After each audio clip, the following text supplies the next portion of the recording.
Hey, hey, hey, what's going on? Happy Tuesday, everybody. Yes, Newbie is rocking a hat. That's a second or third appearance right there of the hat. I'll probably put this on eBay, probably make, $1,500, just put it under comics or something. So, yeah, but what's going on in all seriousness? Thank you for tuning in. I see the people in the chat already here, so welcome.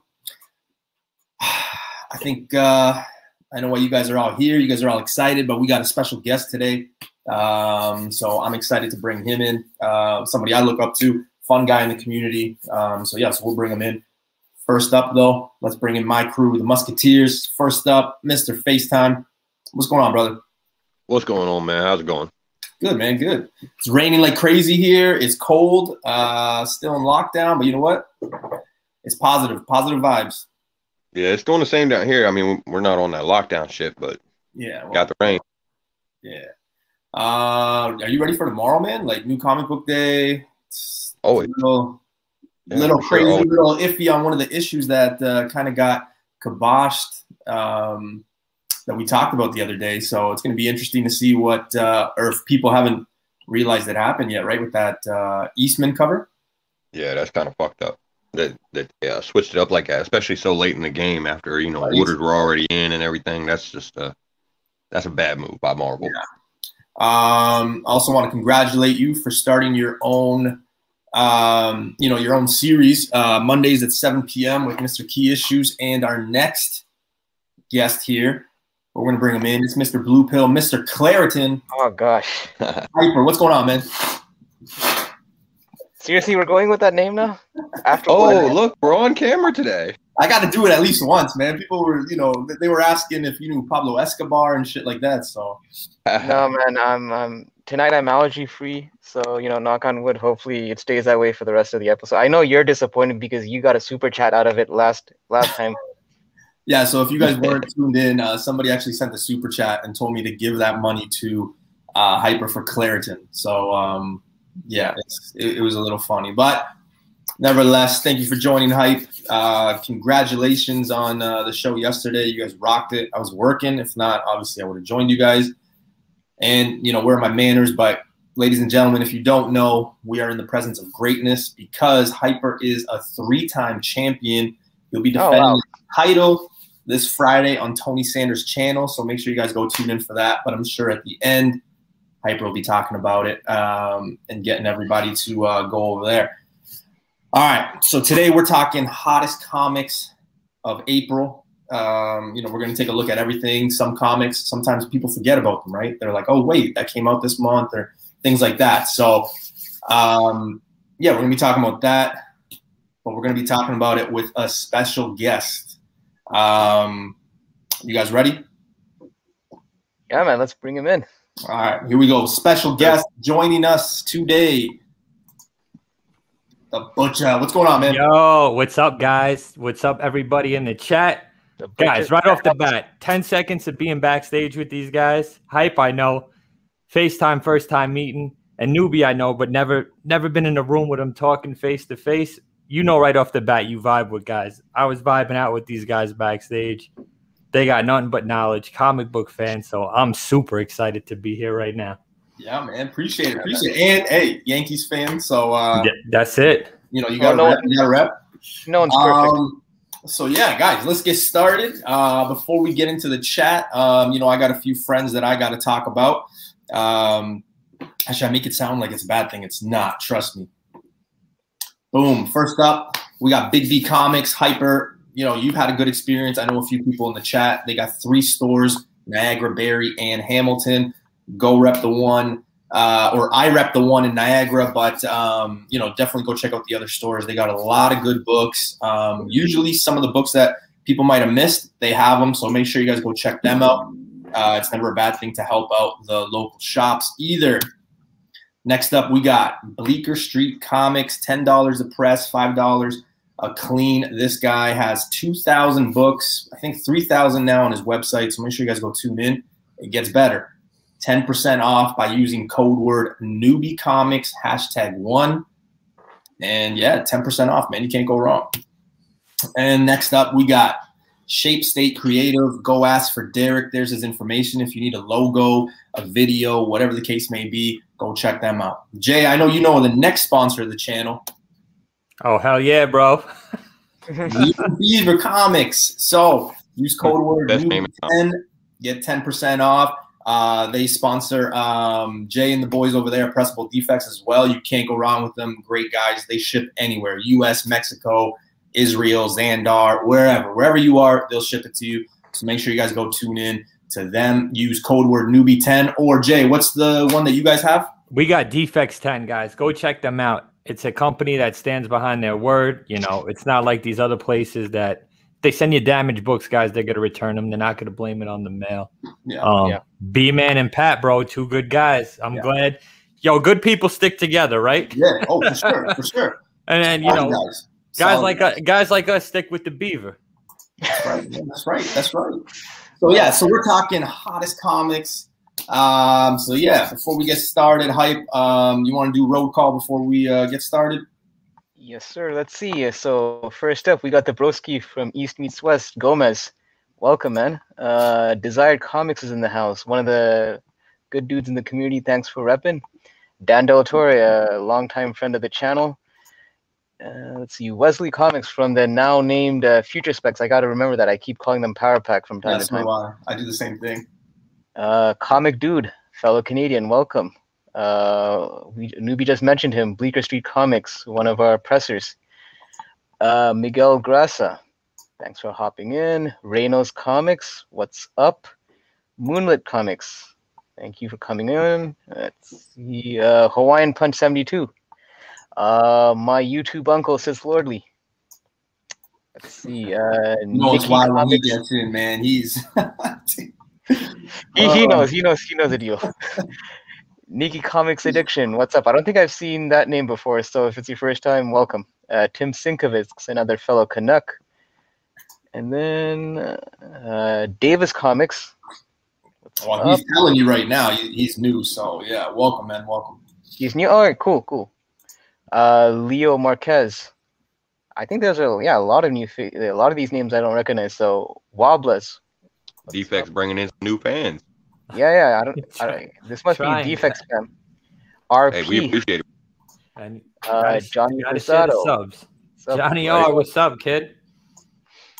Empire Comics. That name I've seen a few times. Chef. Yep. Chef, what's up, brother? Seen him on IG a few times. Let's see. Brick Boss 77. Okay, this is turning into like a Defects chat at this point. UniX. Nothing wrong with that. One of the back issue hunters. What Spider Likes from Down Under. Entropy in Comics. T-Bone.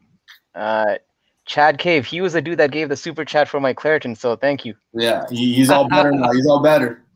Cleared him right up.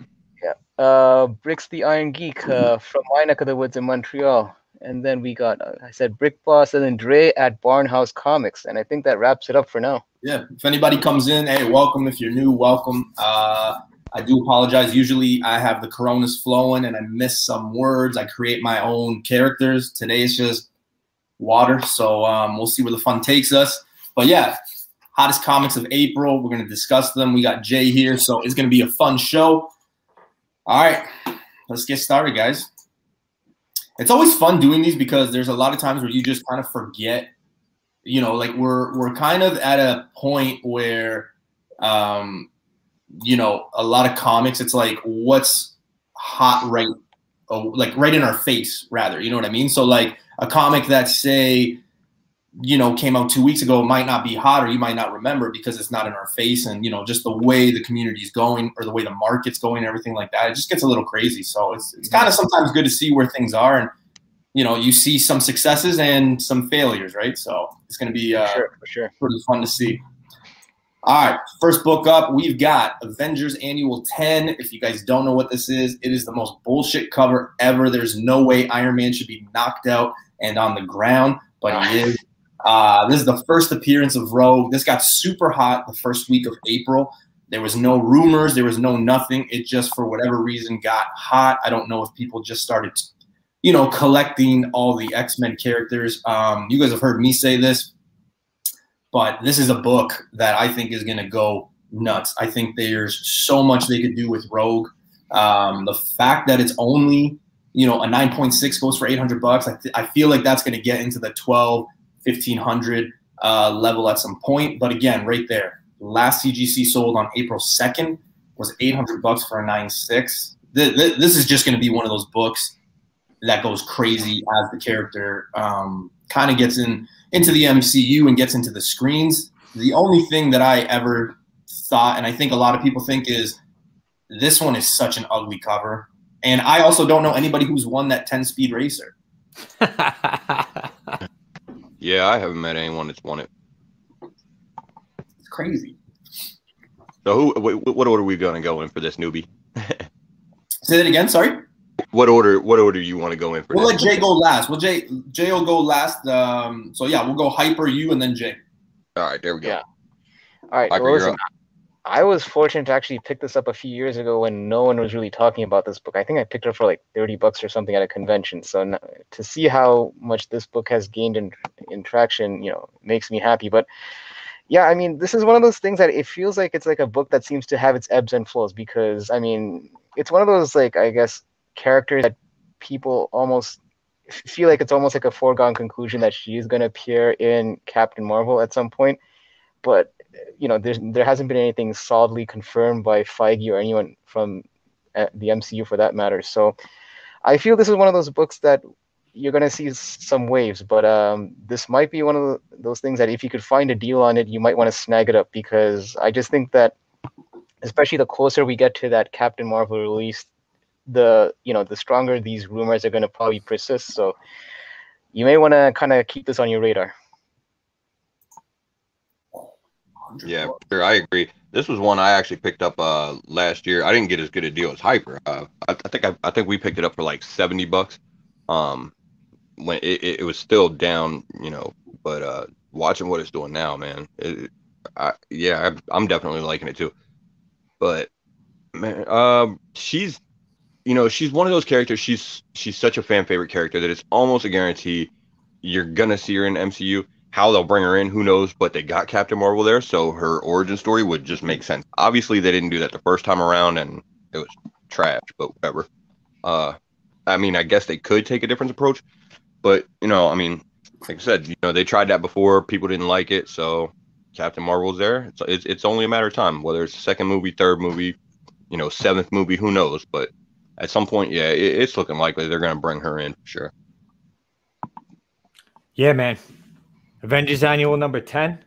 Everyone's saying it in the chat. The cover is absolutely terrible, but guys, it's a first appearance of Rogue. You know the mutants are coming. They haven't even been hinted at yet. Well, I guess they've been hinted at a little bit. You know, you heard about the Princess Bar and stuff like that in Falcon Winter Soldier, but not really hinted at. Rogue's a major character, guys, in the X-Men branch. One, she dates Gambit. Two, she has a history with Carol Danvers and, you know, that whole taking her powers and stuff like that. This is a book I could easily see doubling. Look what it's done already. And over on Pressable Defects, we call it the Agatha effect. We all knew that was Agatha Harkness until they mentioned her name in like episode 4 or 5. That book went through the roof. Yep. As soon as they mention Rogue or she has some type of, you know, affiliation with Captain Marvel, this book's gonna at least double. I still think there's room to grow on this book. I think it would grow even more if it was a better cover. Unfortunately, it's not. But still, it's still the first appearance of Rogue. You know what? I'm still all in on this book. This book got legs still. Yeah, I think it's interesting though, because before, like I don't even want to consider it a trailer, right? Like it was just a little, you know, a little preview of what's to come. You know, better to say preview than trailer. But it was interesting because once they said the name The Marvels, I kind of stopped thinking, oh, shoot, is Rogue going to actually come and be the villain and take her powers? Because, you know, like if it was just a Captain Marvel 2 movie, I was seeing it all the way through. I kind of had it in my vision like, okay, yeah, they could do it. But now that they're saying it, you know, it's the Marvels and there's going to be probably going that, like, I don't know. It changes my thought process on how they're going to bring her in. But I definitely think that she might be hinted at now instead of actually starring in Captain Marvel 2 or Miss Marvel or the Marvels. I think people are still going to call it Captain Marvel 2. But yeah, man, I don't know. It's going to be interesting to see where the spec goes. But like Jay said, this thing is going to triple, double. You know, it's just going to go crazy once she shows up. Yeah, and even if she doesn't show up in the Marvels, you know, along the lines, she's showing up. Yeah, she's got to. I just find that the name itself is a bit, like, from a marketing standpoint, it seems a bit odd. I mean, us comic collectors, we know the Marvel series and all that, and we kind of see that. But like, it just seems like when you're kind of pitching it, and when it's going to be like, you know, spread out, like, you know, ad wise, it seems like it's one of those things that could easily, you know, throw people off. Like, what's the Captain Marvel's second movie? Oh, it's called Marvels. Like Marvels? Isn't it fitting though? Because like, you know, for a long time before we got to like where we are now, where we can locate books. I mean, for a long time, people didn't really know that Rogue was in Avengers Annual 10, right? People would just assume, hey, she's in an X-Men somewhere, and it's not, right? So I think that also hurt it, like in years past. Not so much now, right? Because a lot of people are more educated. But yeah, in the past, definitely something that I think hurt the book. The cover and the fact that it's in Avengers, yeah, 100%. The thing is, if you actually if you watch the early 90s X-Men animated series, they actually do feature a storyline where Carol Danvers is kind of like, you know, powerless because Rogue takes her powers. So they do actually mention that in the early 90s cartoon.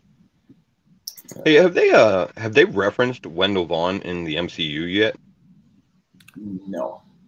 Yeah, I didn't think they have. So Yeah. hey, that's a Captain Marvel. You never know. Yeah, that one's a tricky one. I really like that book, Hulk 234. I like that book better than Captain Marvel or Captain America 217, to be honest with you. Yeah. Someone in the comment threw me off because someone said, "Yo, Hyper, that's some bullshit." But then he meant about the Eastman cover. I was like, I thought you were saying that's some bullshit. But what I said about the Eastman, that was some bullshit, dude. Yeah, no, but I thought the chat was coming at me. I was like, damn, all right, I'll back off on Marvel's on my Marvel's commentary. Oh, man. All right. Next book up, hottest books of April. We've got Shadecraft #1. Original came out March. I don't know why I forgot the H. It came out March 31st, but I mean, I put it on April's. It's supposedly optioned for a show or movie. There was a lot of buzz for it. Day of release, it was selling anywhere between $6 and $25. Again, here in Canada, $6 is more like cover price. But, you know, usually those books that kind of hold that $20 to $25 range, you can call it a successful day, especially if you're flipping it. No doubt. Hard book to get in high grade, I was told around here. Not to mention the fact that it's all white, but it was kind of hard. I missed out on this one. I did not grab this one. But from what I gather, a lot of people are liking the story so far. And it could be something that we see on the screen, whether it be a show or movie. Yeah, I mean, the reason I think they mentioned that it's a bit of a tougher book to get in a high grade, I forgot which YouTuber mentioned this, but apparently, like, because some of the shops, like, when they stack this book, because of the white cover, and I think the back is, like, a black cover or something, so basically there was some color rub happening on that white cover, so that kind of made it a tough book to get a 9.8, I guess, unless, you know, the books were handled carefully. But yeah, this was a book that I was able to pick up at cover, and yeah, it seems like this is one of those things that got snatched up because you know, the whole option news came right before this hit the shelves, and it was after FOC, so it's not like stores could increase their orders after the fact. So it was a case where if people weren't talking about this book before, that option news basically put it over the edge of it, and that's why you're seeing the second print that just came out last week, I believe. And I wouldn't be surprised if there's actually a third print, to be honest. But I don't either. Yeah, at this point, I expect it though. When like some of these books come out, like I expect those, like, you know, it's not even a matter of when the second print comes. It's like, when does the third print? When does the fourth print come out? Like that's how it seems like we're at the age where it's almost like. I mean, I get it because they say that it sells at the distributor level, but I'm sure that even it's like funny, like they'll go on with the third and fourth print, but if you go to certain shops, there'll still be second and first prints sometimes sitting in the, not the first print, but like second prints would still be in the rack. But yeah, this is one of those books that I'm just kind of holding and kind of stashing. I'm not like I didn't like stack this. I probably bought like 2 copies of cover A and 2 copies of cover B, and I'm just kind of stashing it. That's pretty much it. Yeah, I didn't really stack this one either, but I did grab it. And I read it. It was a great read. I liked the first issue. Seems like it's going to be an interesting story. Not a whole lot to go on as far as, where they're going to go with it or anything yet. But yeah, it was a dope first issue. This might be something that hopefully somehow that we could, as a community, get or not even manufacturers, but these comic book companies to consider in the future. Yeah, if they're gonna make a white cover, man, that the black on the back is just not a good fucking idea, because like that shit don't make sense. You're gonna have all that black sitting right on that white. Of course, you're gonna get the ink transfer, and yeah, this series seemed to have it pretty bad. So, is it a printer error or is it something that happened during distribution? Distribution. No, it's distribution more than anything, because it's whenever they sit on top of each other and everything like that, and they're moving around in trucks and delivery and handling and everything like that. There's a lot of ink transfer and everything like that. So it probably comes from all sources, to be honest. Yeah. Yeah. So guys, reading Shadecraft, I always read solicitations of all books coming out, and it's almost like this book was optioned before it even came out. Yeah. Which sounds funny, and I'm foolish because when something like that happens, I usually pick up the book. I missed out on this book, but just like Hype said and Face said, with that white cover, when it's shipping on these modern books, the ink is a lot different than it is on the old school books, Silver Age, even Bronze Age. So it rubs off like crazy. That's why you see so much. That's why you see so much rub on these modern books. So to have a white cover like that, and like Hype said, I wasn't aware the back cover is black. So that rub just in shipping probably kills a lot of these. So it's probably tough to get this in a 9.8 unless you got, a presser and a cleaner that knows exactly what they're doing. But I'm pissed I missed out on this, man, because like I said before, this was almost optioned before it even came out. And I'm sure we're going to be seeing a lot of that, and I could definitely, just from the way the solicitation reads, this is definitely going to be a Netflix show. We already know Netflix has a bunch of deals, or, Amazon or even Hulu. So yeah, man, I'm pissed I missed out on these. And indie books right now, guys, we talked about it on IG today, are killing Marvel and DC. Yeah. So yeah. It's crazy. Big shout outs to Ultra. What's going on, man? Appreciate it. If you guys don't know who Ultra is, you're missing out. Make sure you guys go check him out tomorrow night on Tales of Flipside. He's going to review all the new comic book days, plus give you a few secrets here and there. And again, don't miss out on Drunken Chat because he's there.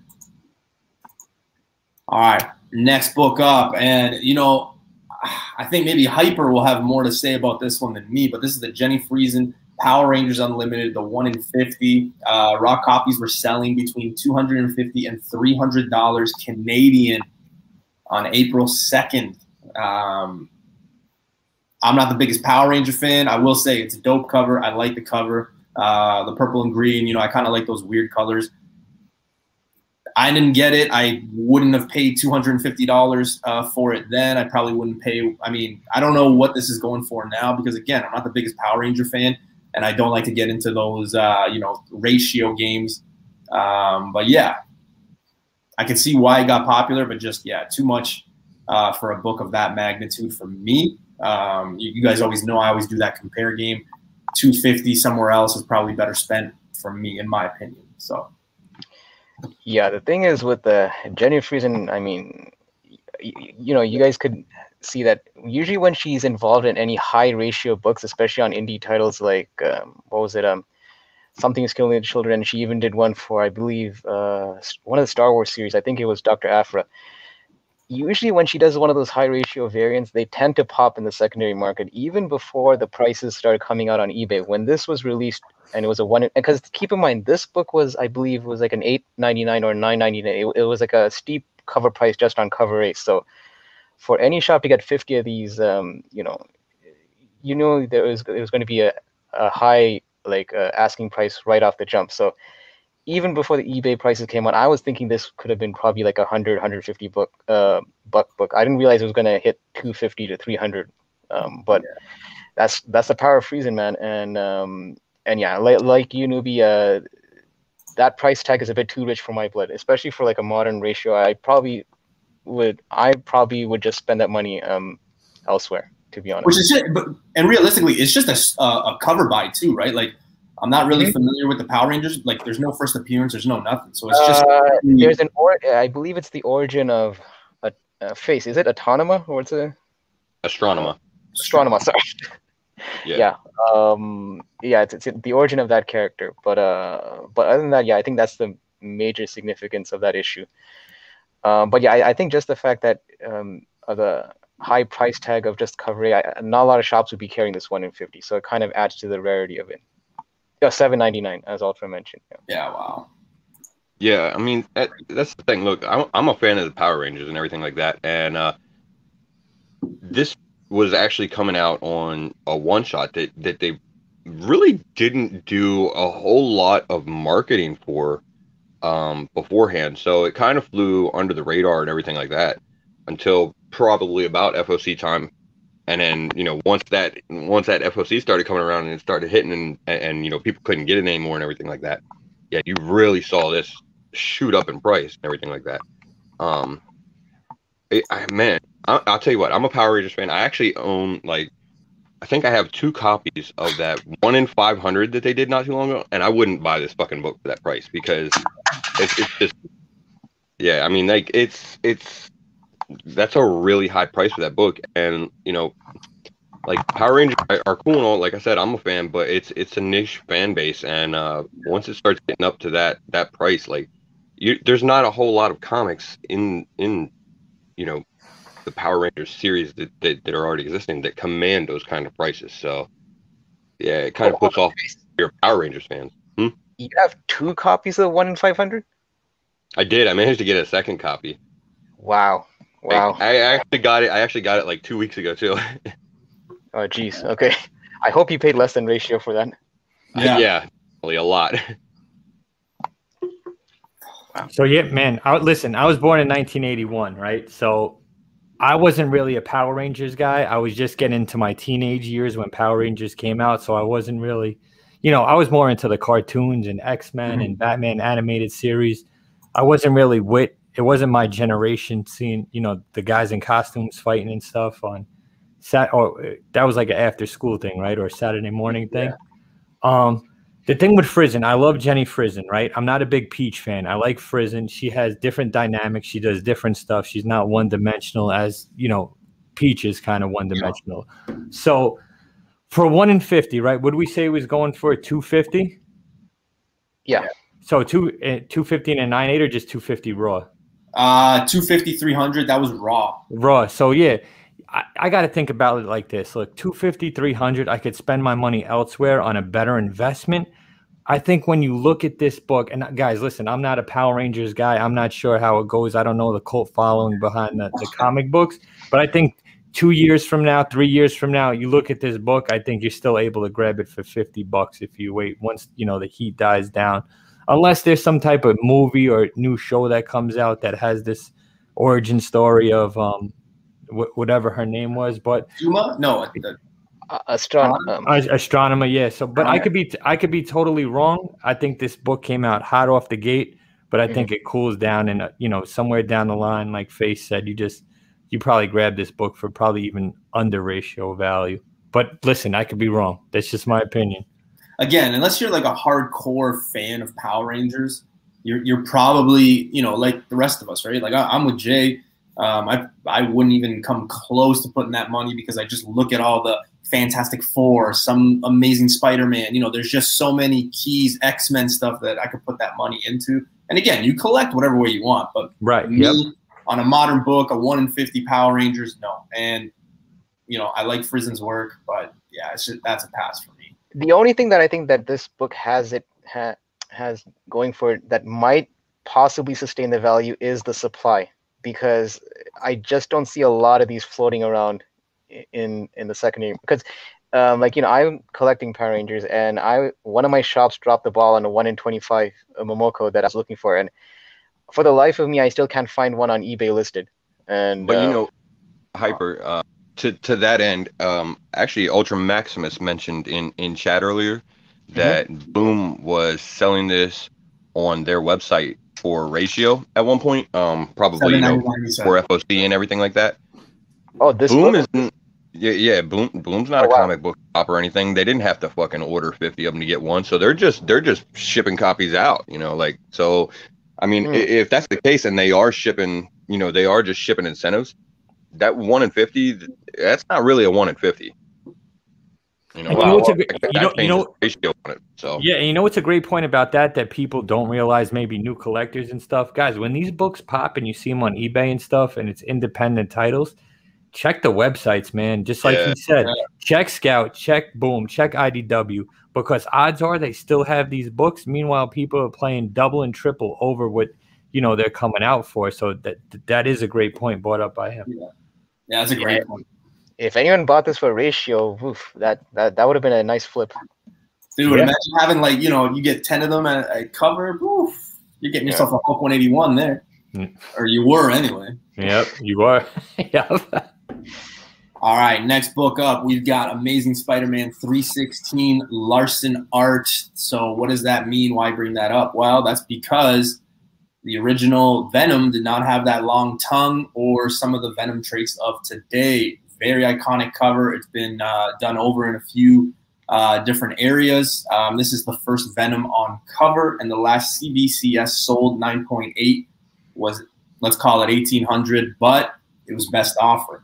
So I don't have the official numbers, but yeah, just the fact that this book is up there. I mean, it's about time. However, with all the Venom stuff that's about to happen, I think this one will kind of die down as well after the movie, after Venom 2, just because I do think that the whole Venom stuff is probably going to come to an end, not completely, but just, with everything that we have in our face with, Shang-Chi, whichever one you want to use, X-Men, everything that was announced already in Thor. I think that symbiote stuff is just kind of going to go under the rug for a bit, which means it's a perfect time to buy if you're a Venom fan or if you want to pick these books up, because I do think that there's going to be a dip. Again, it's just my opinion.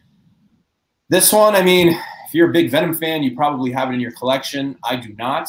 But nevertheless, it is one of those iconic books. And it's good to see that it's getting its heyday.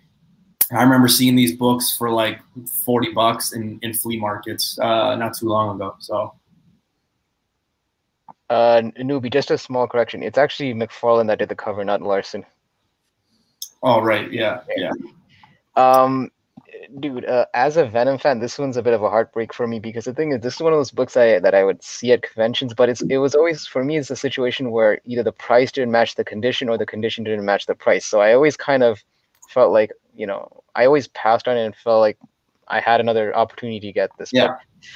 But, as you've mentioned, this book is heating up, and I'm hoping you're right. I'm hoping this does kind of cool down a bit, because I do want to eventually get this into my PC. But right now is not the best time to pick this up, at least in my opinion. If you're a big Venom fan, I would wait possibly after the movie is done, and maybe when the train kind of slows down a bit. But it's an iconic cover, and I mean, I say that it should be a staple of every Venom collector, and here I am saying that I don't have one in mind, but it is what it is. Well, shit, I can't even be mad at you, Hyper, because I'm a fan of Venom too, and it's one that I don't own either, actually. It's definitely on the list to be added to the collection at some point. But yeah, a kind of similar situation to Hyper, man. Just haven't found it at the right price, the right condition, whatever. It's a really cool comic because it's the first cover appearance of Venom, and me just being the type of fan that I am, I love that sort of shit. Whenever like the first cover appearance and stuff like that, it gets some appreciation and love. Like the origin stories, second appearance, anything like that, it makes me happy. So yeah, I'm glad to see that this one's starting to get some love in the aftermarket. Although I wish I would have been able to pick it up prior to this, but can't win them all, right? Yeah, there's always another book, man. That's the problem with us. There's always another book. For sure. I'll get it eventually.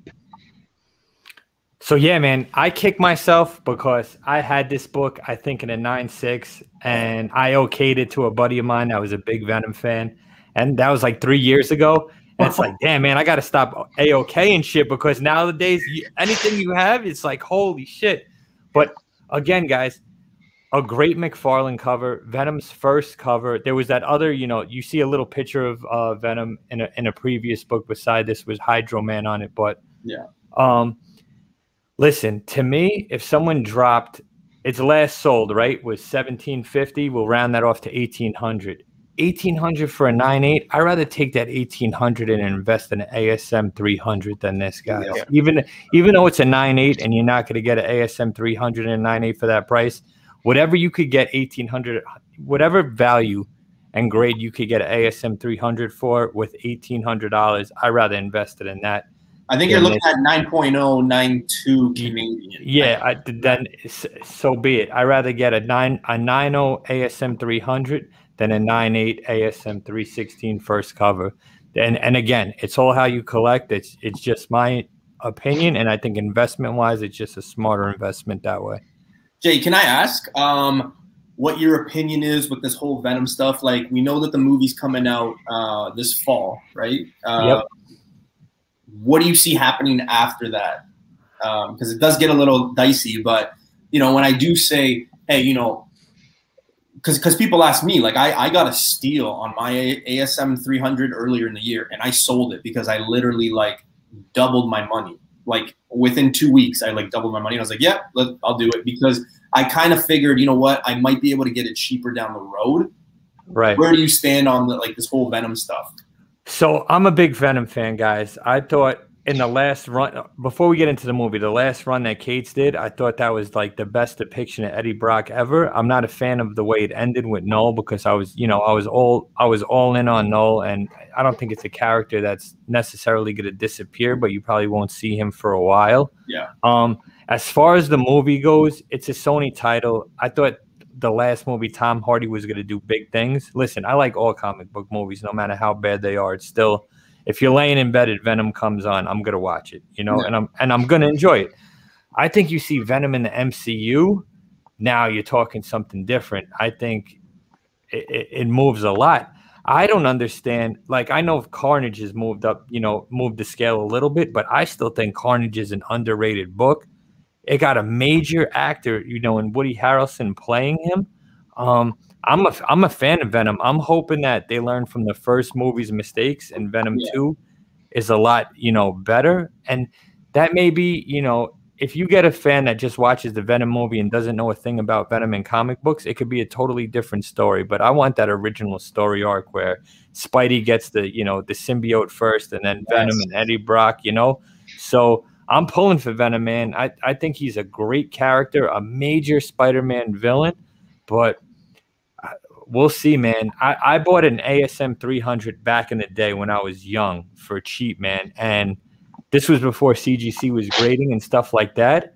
And I was hesitant to send it into CGC because on a lot of copies, they have a rigid cover. And that was actually just a printing defect. And it ended up coming back a 9.6, and I got it signed by Todd. And now I would never think that book is where it is now. So, like I said, man, I like Venom. I think I wouldn't invest in Venom now, but if I were to, it definitely wouldn't be an ASM 316 for 1,800. It would be an ASM 300 and like the 9.0, like we talked about.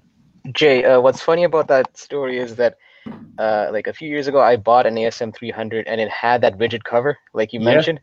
And because, like, you know, I wasn't aware that that's like a printing issue, I was thinking that this dude sold me like a trim copy or something. So I contacted the eBay seller. I'm like, dude, like, is this your copy? Did you buy this from someone else? Like, I was like freaking out. Like, did I get like some bogus? And then I did some research and I found out there's several copies in circulation.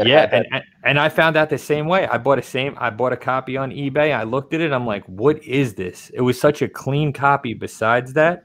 And I contacted a buddy who's like, you know, who had way more comic wisdom than I did. And he's like, dude, it's a printing defect. Send it in. And sure enough, it hit that 9.6. So I was super excited. So guys, if you're looking online and you don't know too well and you see a rigid copy, still grab it. Or maybe even haggle with a seller that doesn't know and be like, hey man, this cover's jacked up. How much you gonna take off of it, you know? Oh man, that's hilarious. Yeah, you know, it's interesting to see, man, because I'm kind of, you know, we throw that term, you know, rolling the dice. I'm kind of rolling the dice, right?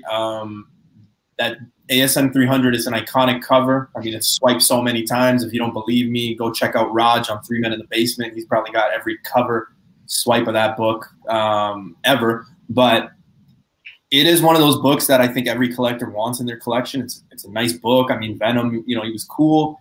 But yeah, I just think that if you're looking at the prices now, just wait till after the movie. I think there's going to be a big dip. So, yep. And made to last. When we say rigid cover, it just means that basically, like, you know, like it doesn't look like the edge was like has a clean cut to it. There's like a bit of bump on the edges. That's what we Yeah, need. it almost looks like a saw. Yeah.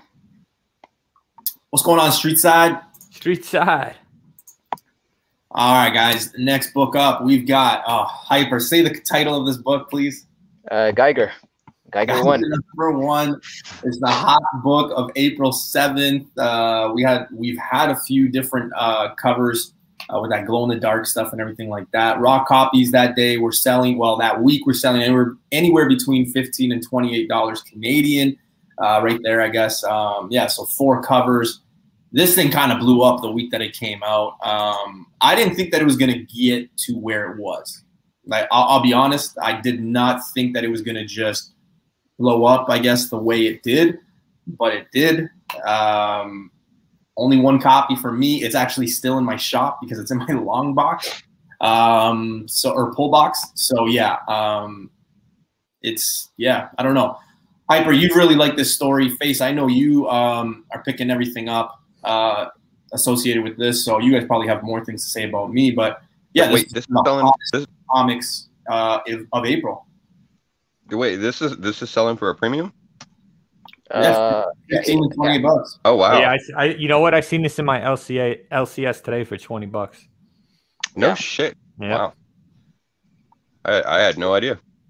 Yeah, and I think the initial, I guess, I don't want to use the word controversy, but I think what was surrounding this issue was because Jeff Johns was writing it, and there was a bit of, I guess, stink behind his name after what happened between him and some of the cast members in the Justice League. So I guess there was concern that he might be, I guess, blackballed, I guess, from Hollywood. So with that being, with that in mind, they weren't sure if this is one of those books that can, I guess, get optioned, because this apparently, from what I understand, this apparently was supposed to be a DC book, but he ended up taking it over to Image and actually doing it over there.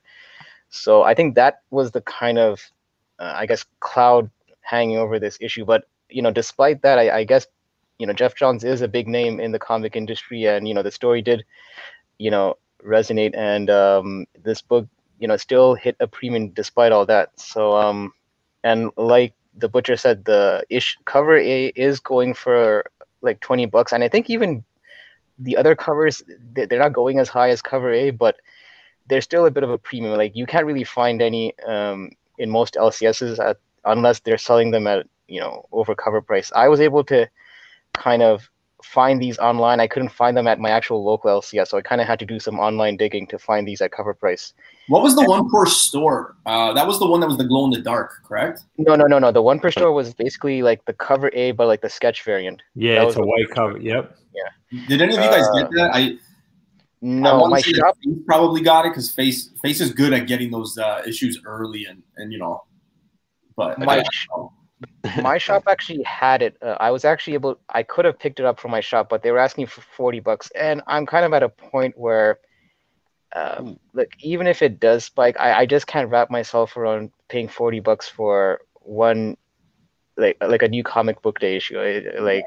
I just, it's kind of like, for me, it's like opportunity cost versus opportunity kind of thing. So I just picked up just the regular covers. Was there a ratio? No, I don't think there was any ratios for this one. They had a ratio, oddly enough, for the second print, which I didn't grab. I just grabbed the second print, the glow in the dark, and just the regular covers, and that was it. But yeah, and I guess we'll see, because issue 2 still hasn't come out yet, so we'll see if the value maintains, I guess, based on how the series goes. But so far, you know, it is hitting a premium. That's crazy. Yeah, I mean, like Newbie said, yeah, I'm pretty much all in on the series. I've been picking up every cover that I, you know, could for it. I didn't grab, you know, multiple copies or stacks or anything like that. But yeah, I did grab every cover that I could find. So I think I got them all. I'm not sure, but it was a really good first issue. I like Jeff Johns as a writer. I don't know about all that controversy that he was involved in or anything.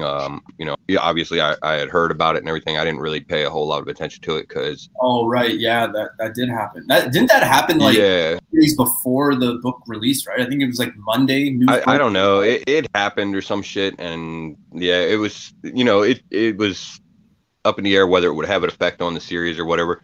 But the thing is, like, I mean, he's writing it and everything like that, and obviously he owns the rights and everything, but he can sell those rights. Like, he doesn't have to have any fucking involvement with any company that options this or anything like that. Like, they can just basically buy the rights from him, and I'm sure he'd probably get a name spot as a producer or something, and obviously he would get credits as the creator in the credits and whatnot, but other than that, he might not have to have any involvement with it. So, I don't know enough about how that works to say for sure, but that's how I imagine it could play out. But regardless of any of that, it was a really dope read, and that's why I like Jeff Johns. So, yeah, I liked it, and I think it's a pretty good series. It's gonna be a fun read, and it's still early. But he killed it on Green Lantern. So I've loved all his writing since then. Yeah, Facey, I'm so glad you said that, because his Green Lantern that led into Blackest Night and Brightest Day was probably one of my top 5 story arcs with Sinestro Wars and all that stuff. Mm-hmm. And I'm a fan of Jeff Johns, and his writing kind of went up and down in DC, but that was it for me, that Green Lantern run. As far as this book, I grabbed the Fabok cover of #1 because it had the main character Joe Glow looked insane on it. It was an insane cover, and I knew Jeff Johns wrote it, so I'm like, you know what? Let me pick this up and give it a read. Guys, pick this book up and give it a read. It's issue 1 is basically the origin story of Joe Glow. It's a great read, guys. These indie books, this has to be like most modern books that came out in 2021. I Walk with Monsters, Nocterra, Geiger, and then I would put, Something is Killing the Children. Yeah. Yo, these indie books are killing Marvel and DC right now, guys. And hop on this book before it's too late, because this is another story that could definitely get optioned by one of these channels. 100%. For sure. You got to wonder how long it's going to be before one of these indie companies decides to crack the shared superhero universe and see if they can really butt heads with Marvel and DC. Yeah, money talks, man. If they get the right people, the right dollars, it's possible. Look, for sure, it's obviously doable now. I mean, you see how successful indies are in general. So, and look, if James Gunn could overcome everything that he's been through and still make another Guardians movie, and also directing Suicide Squad, I mean, yeah, I'm sure Jeff Johns could probably I'm sure his name still has some pull.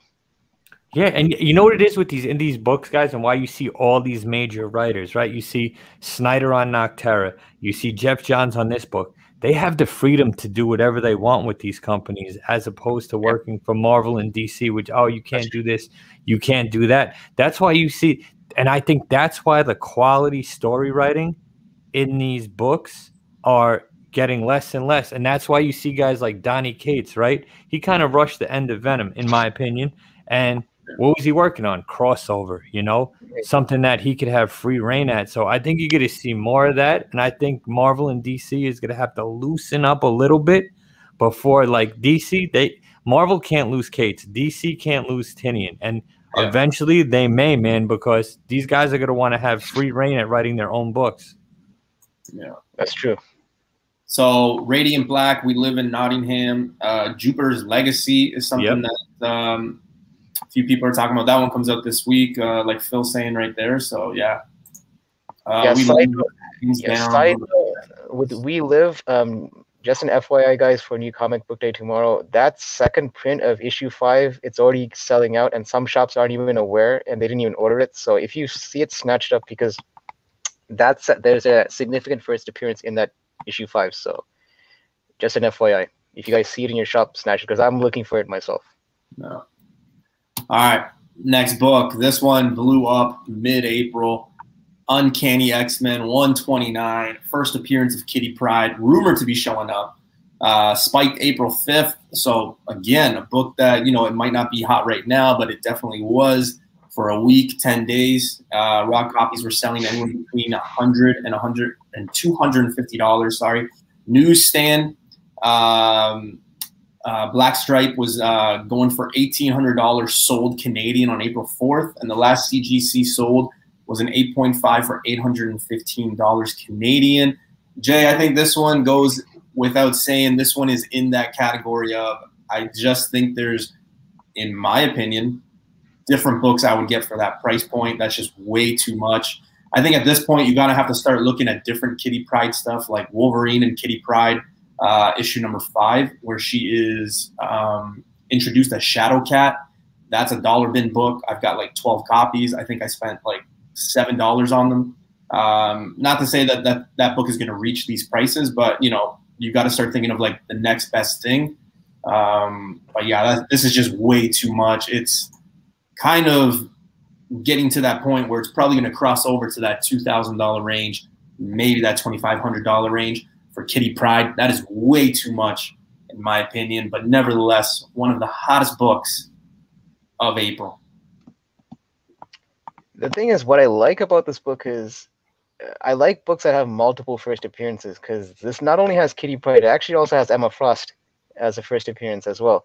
And dude, this is, you're kind of breaking my heart, because this is another book that I actually saw literally for like $150, and I was like, should I, shouldn't I? And then it's like, you know, another day kind of thing. And then it seems like it's like a curse. Every time I pass on something, it seems to catch on in the secondary market. So yeah, man, it seems like everything and anything almost that's mutant related is kind of catching heat, because I think what's kind of adding to the fuel is, you know, Feige mentioned that mutants are coming, but he wasn't exactly very specific on the direction.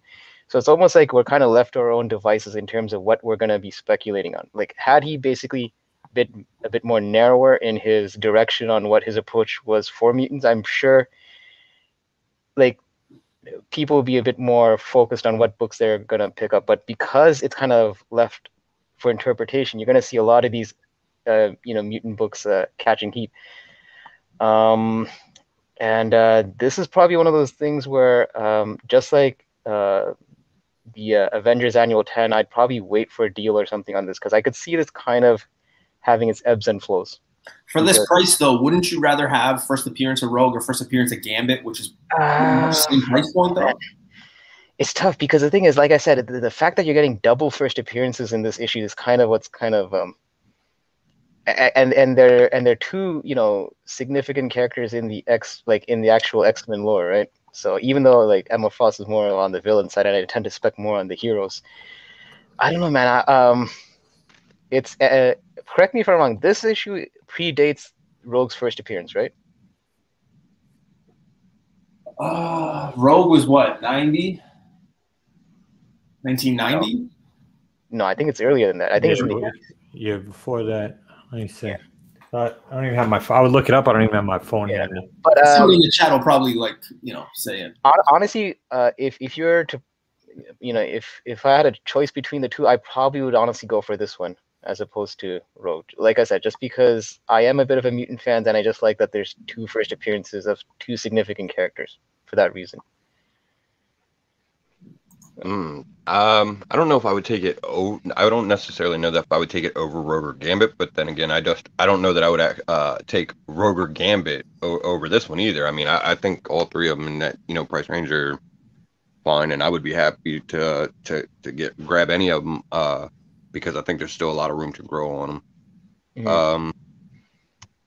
Yeah, all three characters are gonna show up for sure, and Kitty's fucking awesome, man. Like, especially if they can do Lockheed better than the New Mutants movie, because that shit was garbage. But whatever.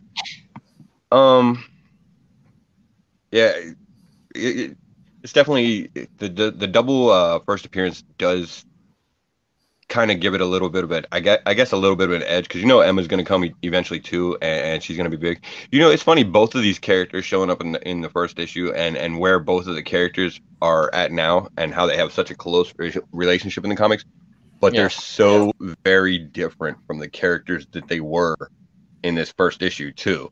You know what I mean? Like, Kitty is very different than she was originally portrayed as, and Emma too, because obviously Emma was a villain. So they've definitely had interesting story arcs over the years. But yeah, you couldn't go wrong picking this up, in my opinion. All right, guys. So in my opinion on this book, I think paying $815 for this book is a mistake, guys. How much the characters are great. This is still a book you could find out there, man. You could find this book in a flea market. You could find this book in an older LCS. You could find this book in a collection.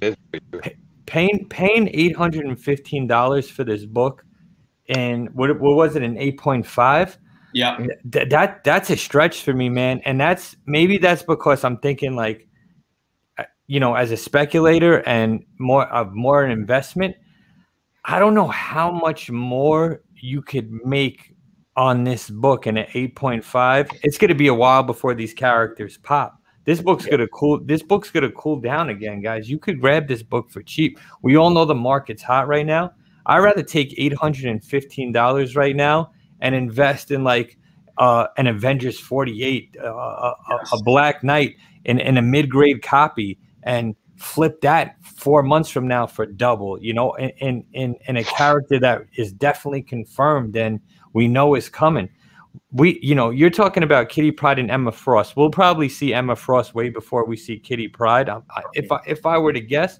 But guys, we still didn't even get Professor X yet. So this book's gonna come back down. And like I said, we all know the market's hot and people are grabbing shit up, and it's basically people from the card world coming into the comic world, just grabbing books to invest and really don't know.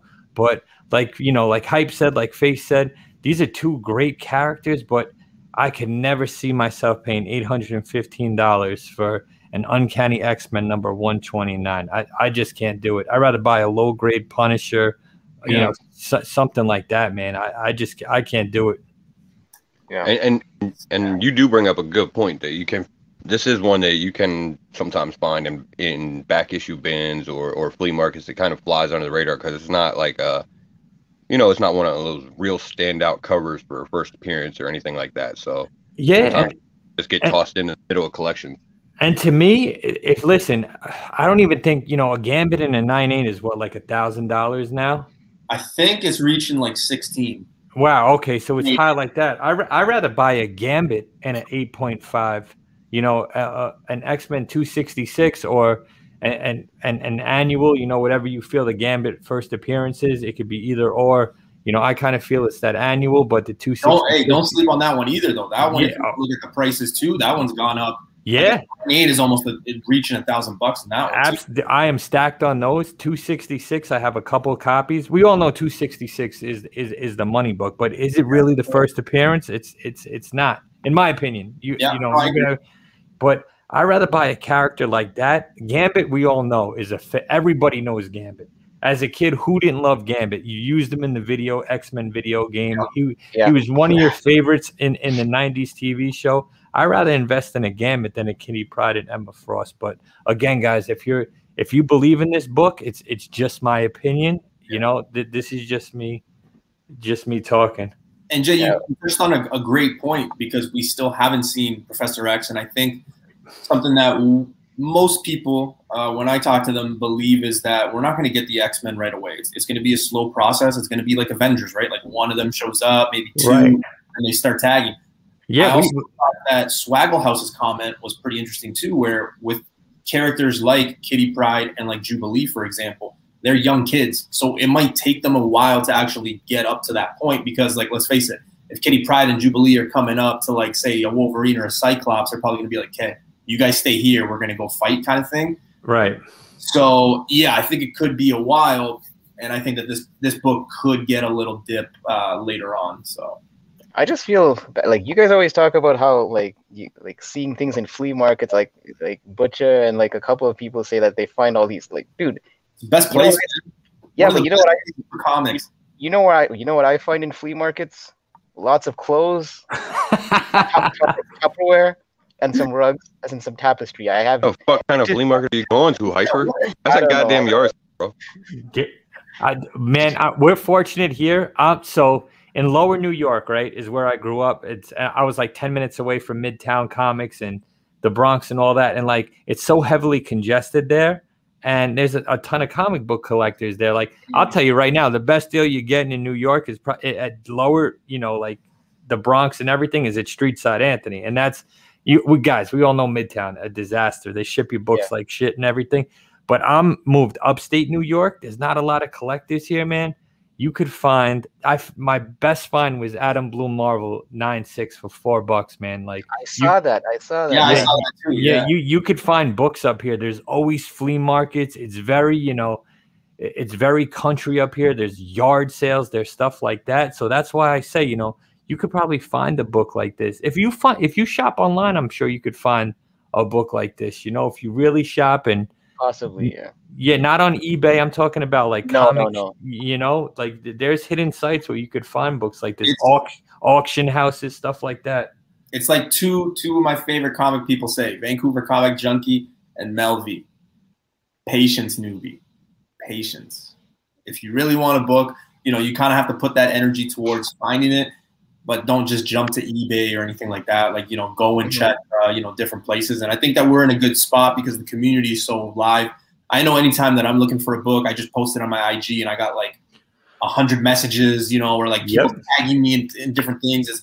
It's a great way because I feel like nobody wants anybody to overpay. And, I kind of like that. I love the fact that everybody does that. So much appreciation for those of you that have done that in the past or continue to do that for me. Thank you. All right. Next book, guys. Young Avengers #1. We talked about this at the beginning of the month.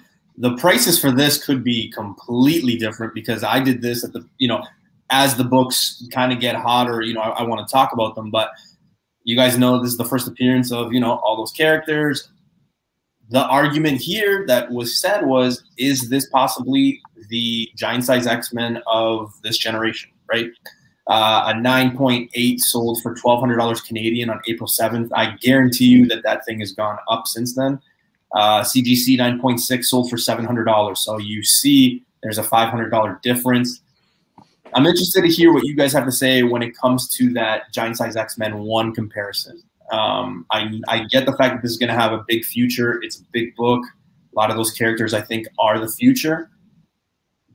I'm a little pissed, and when we always bring this book up, I get mad because I sold my copy for $100 last summer. So I'm pissed because I know for a goddamn fact it was a 9.6 at worst.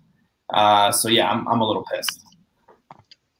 Okay, so unlike that previous slide where I felt a bit heartbroken, this one actually brings a bit of joy to my soul because I actually bought the whole run a few years ago at a really cheap price. So listen, to your point about it being the next giant size X-Men, I think that's a bit of a lofty title in my opinion. The thing is, what the X-Men have going for it is they had a rich history and they basically built on that name. Young Avengers as a team, I would say they have a promising future, but they're nowhere near that status yet. And the thing is, even the team up itself, I know that people have speculated that if a Young Avengers team came up, some people are arguing that the Volume 2 iteration might be the one to go to with Kid Loki and America Chavez. The thing with this book is my argument with the whole multiple first appearances in one book. That's where I kind of like this book because we know for a fact one of the characters has her own show in the Disney Plus series, Kate Bishop with Hawkeye. And Isaiah Bradley's nephew was featured on Falcon and Winter Soldier. I could see him be like, he wasn't there just only as an Easter egg. I'm sure that he has a part to play in it. He could easily be the next Patriot. And as far as the other characters like Speed and Wiccan, they were featured in, WandaVision. So these characters are, kind of spread out in the MCU at the moment. So as a team itself, I'm not really big on this book, more so on the actual individual characters, because it's almost like you're kind of playing the odds with this book. Even if one of the characters doesn't pan out, I'm sure 2 or 3 of them will. So I think it's a solid investment, in my opinion. So as far as the giant size X-Men thing, and I think Chad Cave actually just made the comment that it has no shot at GSX. Actually, I disagree. There is one shot. It's a long shot too, but there is a small chance if you can cop one of them fucking 9.5s, because you'll never see another 9.5 book from CGC. That might be the only reason, just because of the rarity of finding that copy of it. And I think that was a convention thing that they did or something like that. So there's very few of them out there. But other than that, yeah, like I don't think it's. I mean, there's so many. How many giant size X-Men, books, the next giant size X-Men or whatever are out there now? You got the Young Avengers, Champions, Strange Academy, Children of the Atom. I think Champions is a stretch, and I own that book. Yeah, I on it for a bit, but yeah, even me, I don't think that's the next. You can't put that in comparison. I think that's way far away to to reach some of these numbers. It's crazy. Oh, I would agree. I would agree with that on all of them. Young Avengers and Strange Academy does have some edges in that there were so many first appearances in those too.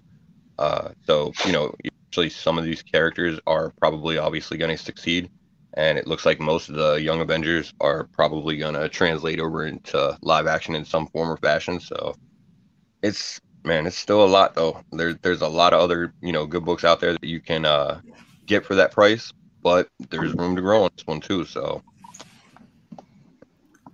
all right, so my answer for this is 2 parts. Do I think this is a great investment? Absolutely, 100%. I think this is a great investment, guys. I think we already see Marvel's moving in this direction, right? So in a 9.8, what is this?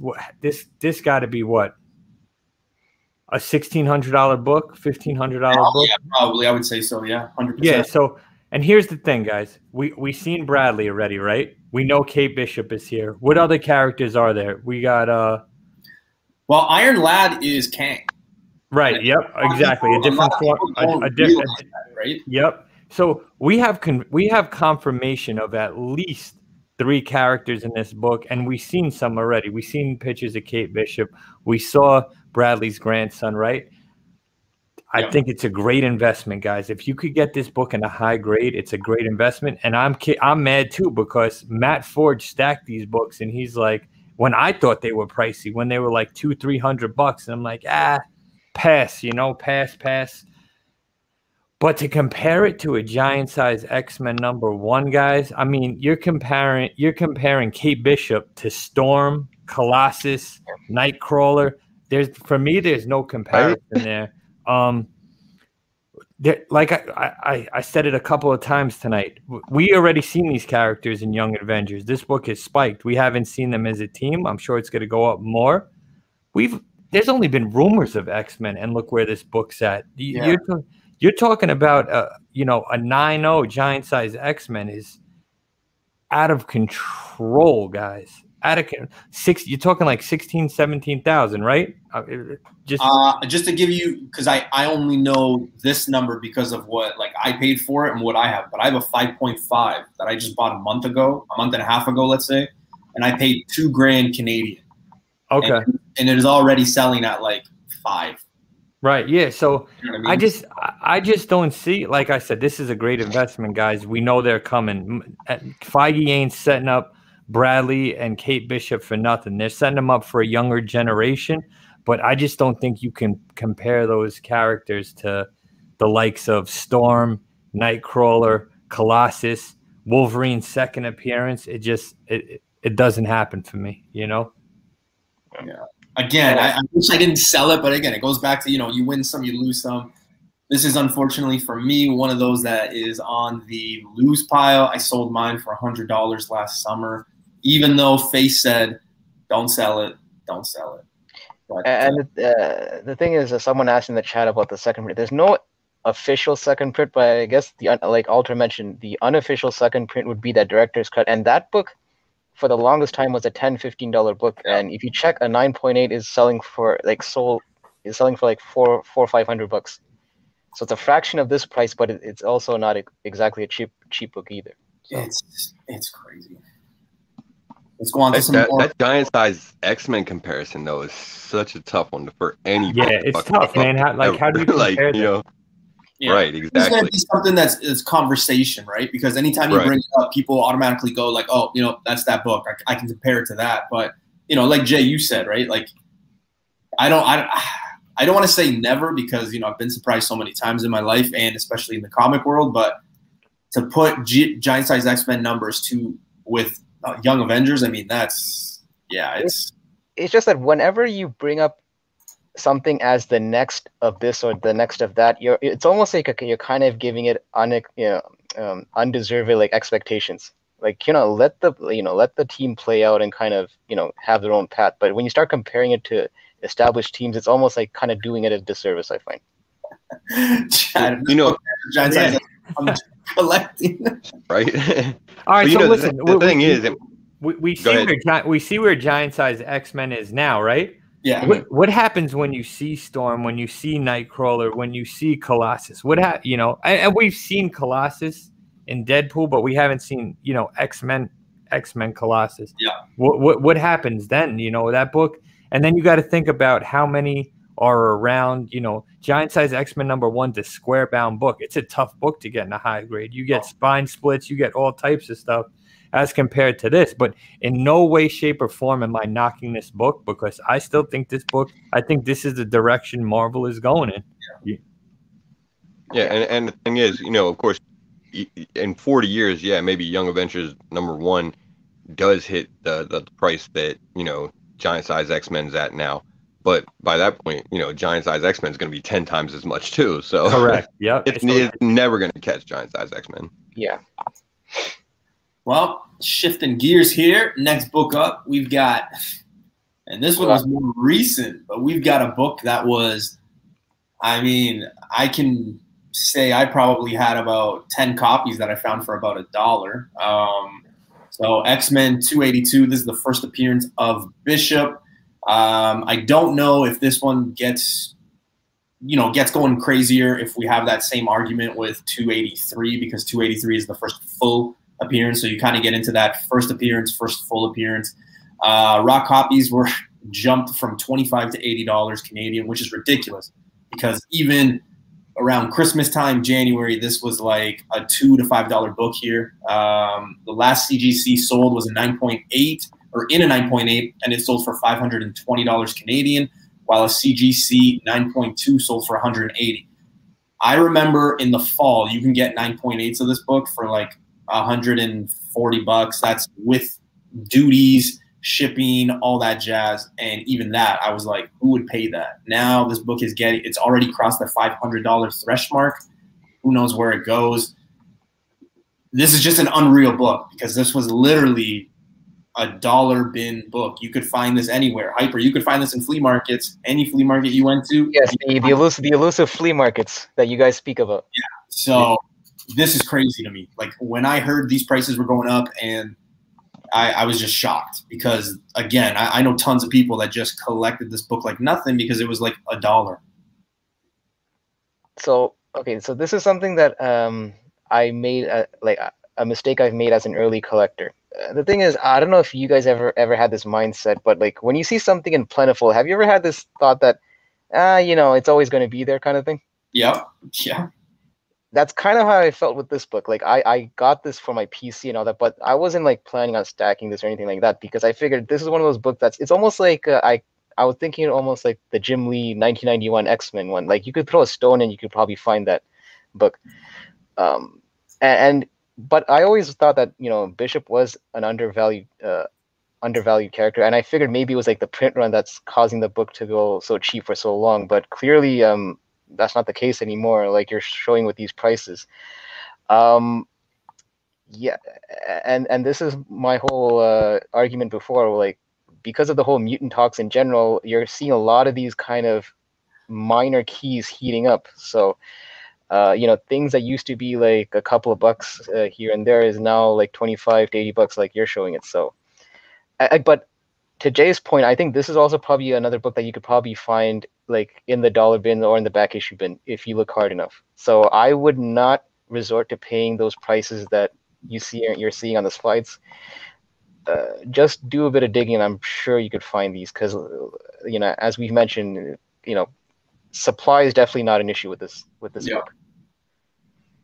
Yeah, I think I could maybe be okay with that $25 for a high grade raw, but that's about it. Like, there's still a shit ton of copies out there. This is really easy to find. Even in back issue bins, like you guys were saying, and flea markets and everything like that Hyper doesn't go to.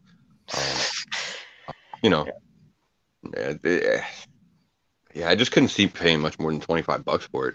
I love Bishop as a character, and I think there's definitely room to grow for the issue, regardless if they do a really good take on the character. But just because you can find it pretty easily right now, I just can't see paying more than $25 for it at this point.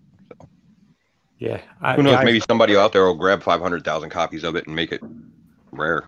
Yeah, this is a book that, I always, anytime I seen this book cheap, I would grab it because it's an X-Men first appearance of a cool character that, like I said, I'm 40. So when I was in the height of collecting, this was a hot book. This, Deadpool, Jim Lee's X-Men, all that stuff. But listen, I'm sure everybody that's in the chat right now and everybody's on this panel, who here would pay that price for a 9.8 in this book? It's a book you've seen thousands of times. Who here would pay 180 for a 9.2 in that? It's some of these books are just getting out of hand. And I think this is, and if you're a new collector, this isn't a knock on you or anything, guys, but just do your homework, check your print runs. Don't get at the absolute height of a book, man. Wait for it to come down. This, to me, that's just, those prices alone are insane, man. I don't know. And I love Bishop as a character, and I love the 283 as well. And that's his, it goes back to the whole cameo first appearance thing. The 283 is actually the first appearance, but you have this cool book where he's on the cover, So I don't know, man. I'm shocked seeing a book like this at that price, at that print run. It's I've amazing. circled this one. I've got a notebook in a section where I put like the date and like the book and like how crazy it got. And I kind of go back to it like a year later to see where it is. And I know there's a few YouTubers that do shows like that. I'm interested to see where this thing is a year ago, because a few months ago, like I said, this, and look at the chat, everybody's saying the same thing. This was a dime a dozen. You could find this anywhere, cheap as hell. Like, I remember I got given 2 of them for free one time when I went to this guy's house to look at a collection. I bought a few books. He just threw them in there because, again, it was just one of those books that the print run's massive. Like, you're going to find it somewhere. The fact that 9.8s are crossed that 500 mark, insane. Yeah, this is still a book you could find unbagged and boarded somewhere, just in a box. Yeah. And the other thing about this too is, like you were just saying about this book being a dime a dozen and everything, regardless of the prices that it's gotten, on eBay and everything like that, it still is. I mean, you still find it in back issue bins, at a lot of LCSs. You find it at flea markets and everything like that, multiple copies, because the print one was just so high, and it's just sitting there. It's not a highly collected book. So I'm interested to see what happens with 283 now. I haven't looked at what it does, but when people get to that, what the next best thing for a character. And again, it's not like that. Like, was there any rumors? Like, I didn't see any rumors or anything about it. It's just I think everything X-Men is just on fire, man. I think it's these new investors coming in, and that's what's that's what's fucking up the market, man. You got guys, wealthy people coming in, stock market's down. Hey, they see what Pokemon cards are doing. They see what sport cards. What's the next thing to get into? Oh, let me get into comics. Oh, let me get into this. And they just believe the hype. They believe bullshit fucking apps that are out there pumping fake information. And you guys, you got to do your homework. Just ask people, man. an experienced collector, like, hey, is this worth the price? There's no way, unless it could be some type of manipulation on, on eBay where their buddies are buying these and jacking up prices. But this is insane, man. Come on. This is a book people have everywhere, even in newsstands. This ain't even rare in newsstands. That's how, how many of these were printed. This was at a shop that I go to very frequently, about an hour and a half away from me. And they had a 9.8 and they were selling it for $140 Canadian all last summer. I went there. Again, it's an hour away. Those of you that know me pretty well, I'm working like 100 hours a week. I'm not trying to show off. So like, I don't have a lot of time to go to some places. I have to plan ahead. But when I do go, that book, 9.8, was like $140. And I remember looking at the guy being like, I remember asking him, like, how can you justify having that book at $140? And he just said, oh, it's Bishop. That was his answer. That was it. Even though we all know the print run and this and that. And yeah, at 140, I didn't even come close to buying it. You think I'm going to get it 520? Even for FOMO, I would never touch this book at that price. Never. But I think the butcher brought up a good point about new collectors, because I think that could, what happens is a lot of these books, like, you have different entry levels, and this I would consider almost like the low entry level books. So when you have a lot of people buying up these books, it ends up raising the prices, based on economics and all that. That's all it does. You just need one person to buy a crazy, amount, and then it changes everything. Because say Jay sells one for $1,000, okay, and I have one. What do you think I'm going to do? I'm going to sell it for $1,000 too.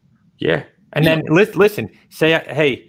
I'm like, newbie, I'm throwing up this 9.8 X-Men 282 on eBay. Why don't you buy it for $1,000? I'll give you your $1,000 back, but we could start jacking up the price on this.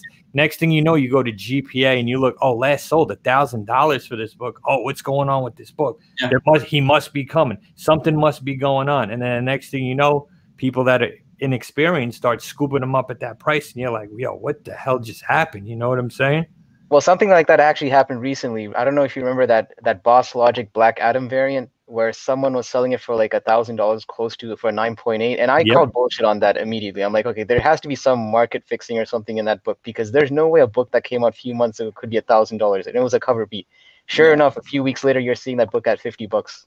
Yeah. So you got there was $1,000 sale on that. Yeah, it was close. It was like an $800 to $1,000 sale. Yeah, $800 and a 9.8. Yeah. Always, I know we get excited.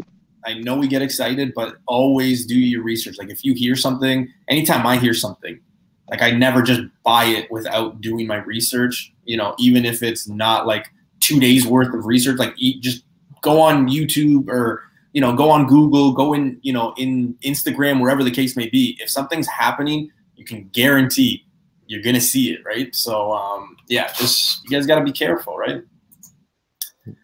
Next book, and I know there's been a few X-Men books, so I don't know what the next one is, but the next book, Joker 2, we got some DC, so this one caught a little bit of heat. First appearance of Bane's daughter. Hyper, how many covers are there? There is 2 that came out. You're talking about just the regular covers, or? Yeah, just the regular. The regular covers, we're looking at three different covers, actually. Yeah. So raw copies that day and leading into the weekend, we're selling anywhere between $15 and $35 Canadian. No CGC copies, of course, because the book just came out, I believe, last week or 2 weeks ago. So if you did get your CGC back, you must be living next to CGC. But yeah, this one caught a little bit of heat. One of the few DC books that did and is on our list for this month. I picked one copy up, and that's pretty much all I have to say about this one. This one, is not something that I stacked up or, would even advise people to stack up. But, I think we all got a copy of this one. Yeah. The thing is, and it's just lately with DC's track record, I kind of tread lightly when they introduce new characters. I mean, I grabbed I grabbed the set A, B, and C, and I believe like 1 or 2 more of the A's. But I'm kind of just... I'm taking a wait-and-see approach, just because it seems like every Batman issue, there's a new character coming out of the woodwork. So, and you could either have a punchline or you could either have a designer. So you could go either way. I mean, I think people are kind of latching onto this character because she's like the lineage of like one of Batman's like oldest foes, Bane. Sorry. So for that reason, I mean, I guess I'll see where it goes, but I'm not telling people to stack 10 copies of this or anything like that. This is one that I'm just going to be watching closely, I guess.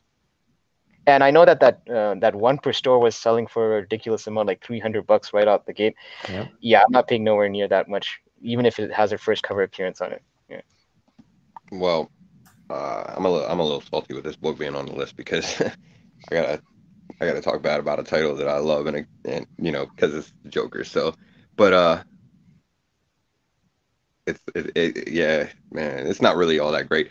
I don't like the new character just because it kind of it makes me feel like Bane might actually be dead, a little more convincingly, or at least for quite a while. And I like Bane as a character. But I actually do probably own about 10 copies of this book with all the different variant covers that I got. And forget what I said. I will say, forget what I said. No. Actually, you know what the thing is? That's just because I love the Joker, you know. That being said, I do not own that Santa Prisca one per store variant, and I have no intention of grabbing it for the prices at all. So, yeah, I mean, right now that's probably a bit much to pay for this issue, just because you still can find it pretty easily, I think. There's probably stores that still have some of these on the shelves, maybe, because I don't think it was really like, it wasn't low, you know, it wasn't a low ordered book or anything like that. So yeah, I think it's still. Yeah, so here's my thing with DC. Like, you know, we do a new comic book day video every week, and people think I tend to knock DC, but I don't, because I love DC titles and their story writing is great. Here's my thing, though. We got Vengeance, right? We got Punchline. We got Miracle Molly. Like, how many strong female characters are they going to come out with? If they're going to come out with one, stick to one and roll with that character. It seems like every week DC is just pumping out new characters. And it's almost like a strategy. I think the smartest strategy they had this week was with the Batman Fortnite, where you get characters, you know, unlockable characters. And if you collect all 6, you get a special Batman suit. Like, that's marketing, you know? I laughed at Batman Fortnite when it first came out until I knew that was happening. But back to what I was saying, man, they're pumping out so many first appearances. You're getting about 2 or 3 first appearances from DC every single week. I think you just scale back and maybe focus on one, you know, build up Punchline a little bit more until you can move on to the next and keep them, you know, it's just, I don't know, man. And Face, man, I hope this book takes off. You got 10 copies. I hope that's the case for you. But I don't know, like seeing Punchline, you know, fall off a little bit. Who knows what's going to happen with Miracle Molly? Who knows what's going to happen with Vengeance? But that variant right off the rip, selling for $300, that's insane, man. Jay, in fairness, even if it does take off, Jay, I'm still not going to be selling them. It's 10 different variants that came out for it, or however many came out for it. Gotcha, my personal collection books. Gotcha. I like the Joker. Yeah, and that's how I am with the Punisher, man. Like, I'm a big Punisher guy. It's not a really, you know, Punisher, his first appearance, maybe the first limited, maybe the first unlimited have a little bit of value. Other than that, it's not. But I'm the same way, man. Anything that Punisher comes out, I grab it. But yeah, man, I'm hoping. I want DC to pull through, man. Competition is good for everybody. So, but you know, I don't know where it goes with Bane's daughter. I just don't know. We said the same thing. I had mentioned it on Sunday show when we did our new comic book stuff and news and all that jazz. I had said the same thing. I said they're trying to do too much with the woman lead, and you know, I want to make it very clear. Nothing against women or anything like that. That's not where we're going. But like, you got. You know, you're still getting through Harley Quinn. Me personally, I think that's kind of coming to an end. You got Poison Ivy up your sleeve. You got Punchline. You know, now you got Miracle Molly, Bane's Dot. Like, there's just too much going on. And like Hyper said, right? Like, it just seems like there's a new character in DC like almost every week. So I don't know what to make of it. At first, it was kind of like a running joke where I remember talking about it like the Venom run. You know, like, it seemed from like Venom I don't know, 23 to 30 or something like that. I can't remember exactly, but there was like a new character Cates would bring in, things like that. So yeah, I don't know. I'm with you, Jay, and like you, it kind of comes off like I don't care about DC. I like DC. I like the competition, everything like that. It's just not my strong suit. It's not something I gravitate towards. I don't really give it those second looks like I do when the Marvel titles come out. So. Yeah, and you know what? We talk about like investing in comics and stuff right now. Marvel is so hot, guys.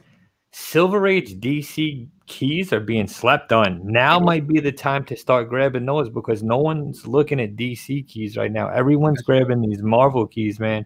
So if you're a DC guy or if you're a new collector that's looking to invest, you might want to start looking at some DC keys. Yeah. And sort of saying, y'all need to listen to Jay. That's how he got that Dr. Doom. Yeah, make the hobby pay for itself. Right. I just happened to know the right guy at the time. That's all that was. All right. This one's going to be a little bit interesting. Why? Well, because it apparently comes out this week, but we got the Jenny Zero #1. There was an error. It was recalled, or it was just recalled. I don't know what the issue was, but it was talked about quite a bit before the release date. Raw copies got up to $15 to $40 Canadian. But again, it was that recalled thing. Those things get hot for a little bit. I don't know where this book is right now, what it's selling for. I didn't pick it up. I won't be picking up tomorrow's issue. Just, you know, I had a chance to get the recalled one. I didn't. I'm going to let this one pass. But, yeah, I think this one got more heat just because of the fact it got recalled. Nothing more, nothing less, but I could be wrong. It's funny you brought up this issue because this week is actually when they issued the revised version, the corrected version of the issue #1. Like Phil mentioned in Comics Talk Weekly, the issue was that the pages were out of order, so basically it made the book unreadable. So it wasn't a minor issue.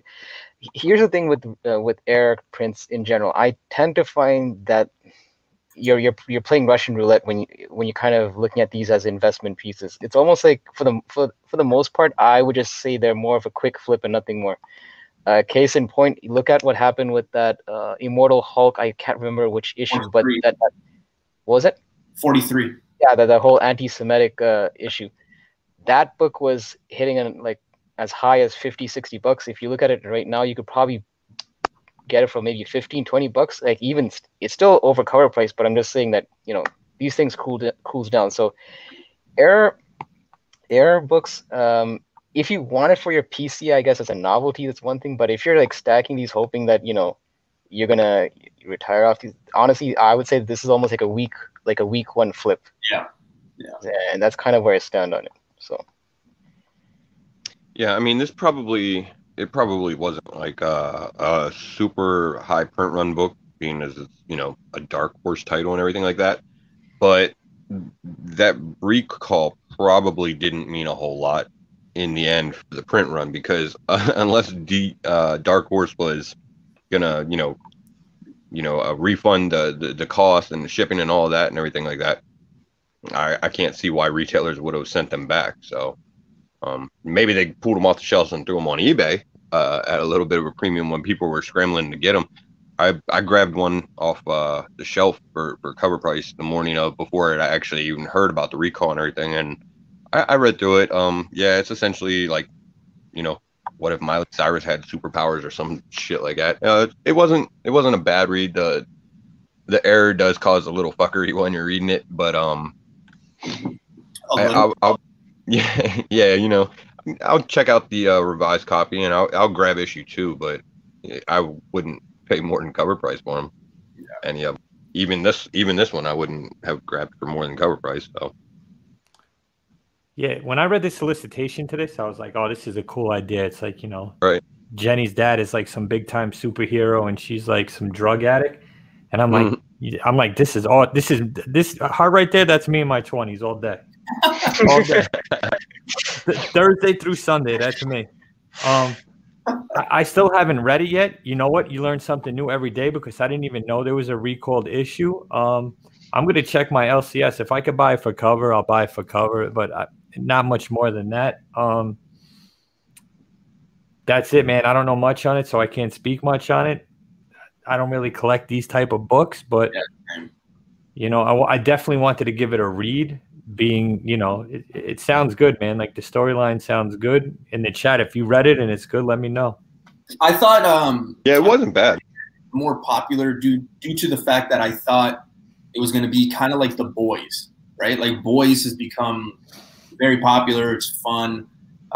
You know, my girlfriend's friends, they watch it. They don't even know it's a comic. You know, it just goes to show you that those are successful when like the average watcher doesn't realize that it's a comic or anything like that. But yeah, I kind of got that vibe when we were talking about this upon release date. So yeah. And Dr. Lovebox was asking, what's the spec on Air? There's no real spec. It's just more like people buy them thinking it's more of like a novelty and a collectability because it's like a one of a kind. So for that reason, they kind of put some value into it. It's almost like the same way when, like, you know, a certain grading company puts like a DC label on Falcon and Winter Soldier on their, you know, slab. And like, you know what, like, I'm not sure how it goes nowadays, guys, but how many LCSs actually send back recalled books? Obviously they're going to keep them. It's not like back in the day when like Marvel's like, hey, send me these books back, because they're hip to the game. And LCS, oh, you know what? I sold out of those books now that they're recalled. It puts extra value on the book, you know? Yeah. Tales of Suspense 159. Gee, I wonder why this one got hot. Well, first appearance of Valentina Allegro de Fante. She's a love romance of, I believe, Nick Fury. Yep. Right? First appearance. I don't know why I did that. Appeared in the Falcon Winter Soldier. The thing went crazy. I think this book kind of has that Agatha Harkness vibe to it, right?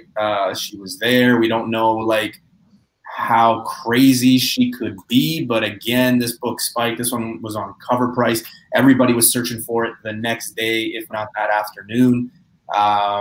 It gets a little dicey though, right? Because there is a few Contessa, Valentina, Allegra, Delfantes, Madame Hydra, all that stuff. There's like about 3 or 4 books. But again, this one was the one that everybody was chasing. I think this one's going to be up there with Fantastic Four, number 94. I think there is some money if you're looking for it from like an investment from a flipper side. Definitely something that I would keep if you have it. Don't sell it right now, but also don't overpay. Speaking of pay, I didn't even put the prices that it was going for, so that's my bad. But again, nevertheless, one of the hottest books of April, especially when you put into consideration the successful show of Falcon and Winter Soldier. Do we call it Falcon and Winter Soldier, or do we call it Captain America and Bucky now? Yeah, true. Still Falcon Winter Soldier. Yeah. I think that, in the actual, it's still going to be called Falcon Winter Soldier. They just kind of changed at the end on episode 10. Listen, I always have, I show respect to Silver Age Marvel just based on the heritage and the history of it, but if I'm being honest with myself, I never really had an affinity or much care for this character before the show. And just because Elaine from Seinfeld is playing her on Falcon and Winter Soldier doesn't mean I'm going to suddenly hop on this book. So I'm honestly kind of indifferent with this book. It's a nice book, obviously, to have just for the historical aspect of it, but this is not like one of those books on my like grail list that I'm like hunting. So yeah, that's kind of like my take on it. I mean, I'm not sure what the prices it's going for either, but I love the book because it's an old Marvel, Silver Age key and everything like that. It's a cool cover, but yeah, I don't think I would pay a whole lot for it. And she's a cool character too. Could be an interesting casting. I mean, yeah, I like I said, I like it. I wouldn't pick it up for too much. It is, it's one of those Silver Age keys that there's probably for whatever price point that it's going for right now. Yeah, see, that's the thing. For that price point, a lot of other keys that I could get first. So I know it's pretty high right now. So damn. Yeah. So now probably you probably will hold off on a little bit and see a dip at some point. I would hope. So on this book, it's a funny story because I happen to watch this episode as soon as it premiered. In New York, it comes on at like 2:50 for whatever reason. Yeah. It comes on 10 minutes early, and as soon as she popped, I hopped on Macari real quick and I grabbed a copy, like a 7.0 for $100, right? Oh wow, okay. Yeah, and then it's so funny because Matt texted me and he's like, "Did you just buy a copy?" I'm like, "Yeah." He goes, "Oh, I knew it was you." So I go to sleep the next morning. I wake up. It's still not doing anything, right? By the end of the night, it's crazy, bro. Like I ended up selling it on Very Gary's auction last Saturday and basically tripled. But then, Secret Warriors #2, which is her first appearance as Madam Hydra, and Secret Warriors #6 is where she's revealed as Madam Hydra, are books you could still find. I found 2 copies in the LCS today for like $2 each that are selling for like $30-40. But another book that you might want to look out for that it probably won't happen, but it's the first appearance of the Femforce. It's Captain America 144, and it's actually the first time Sharon Carter and Contessa team up together, and they're known as the Femforce. So what got the smoke going in my head with that is, she was originally supposed to appear in Black Widow. Could she take Yelena Belova under her wing and join forces with Sharon Carter, and could they be the Femforce? It could happen. So, just be on the lookout for that Cap 144 because it could spike, It's a book you could still find and get relatively cheap. Yeah, I talked about those the Secret Warriors and all that, those books. And yeah, I was telling people, I was like, man, it's super cheap. You don't know. Going back to that, like the next best thing, still cheap. I didn't know they were going for $30 because when I was, advising people, they were like $10, I think, $15 max. So yeah, to see already going at 30, I mean, that's all it needs. It just needs a little push, a little bit of heat, and you're pretty much guaranteed a big win. Yeah, you know what? Because the first thing I do, guys, when I see a character, an obscure character like that, I can't get over Elaine Bettis. It just doesn't happen for me. I just see Elaine when I see her. But the first thing I do is research that character. Okay, who she team up with? What's her storyline? Where'd she go from here? And once I seen that she teamed up with Sharon Carter, I'm like, oh man, you already see her. She's the power broker or whatever. I'm like, could they become a team? Could this book heat up? It's better to grab it while it's cheap than to wait and it actually happen. And if not, it's still a Cap 144, and it's the first appearance of like Falcon's new suit. So it's a cheap book, guys. You could find. It might be a good investment. It might not be. Who knows? But that's the whole spec game, right, fellas? That's it, man. You got to take a gamble. And I'm telling you, man, I think Jerry Seinfeld's Mephisto.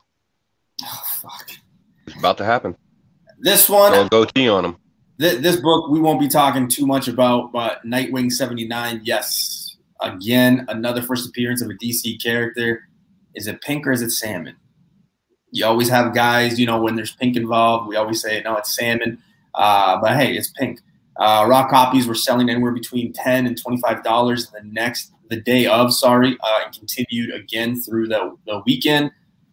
Again, I won't say too much. I've got this book pulled. It's in my pull box. It's pretty much it for me. I'm not going to stack it. I'm not really going to go crazy. Again, just another first appearance in the DC world. So here's the thing. I wasn't even planning on getting on this run just because, I mean, in terms of DC, like Batman's like the character I generally have on my pull list. Nightwing and some of the other characters I don't usually have on my pull. It's just that this run, I've been hearing a lot of good things, and especially No Good Comics. He really put this series over the edge, and I know he's not really much of a DC guy, so I gave issue 78 a read, and I really enjoyed it. And for that reason, this is actually on my pull for the time being, because this is pretty much like a reboot. It feels like a reboot of the Nightwing character, and Tom Taylor's writing it. So, and I kind of made this prediction how this could have the same kind of effect that Chip Zdarsky is currently having with the Daredevil series in Marvel.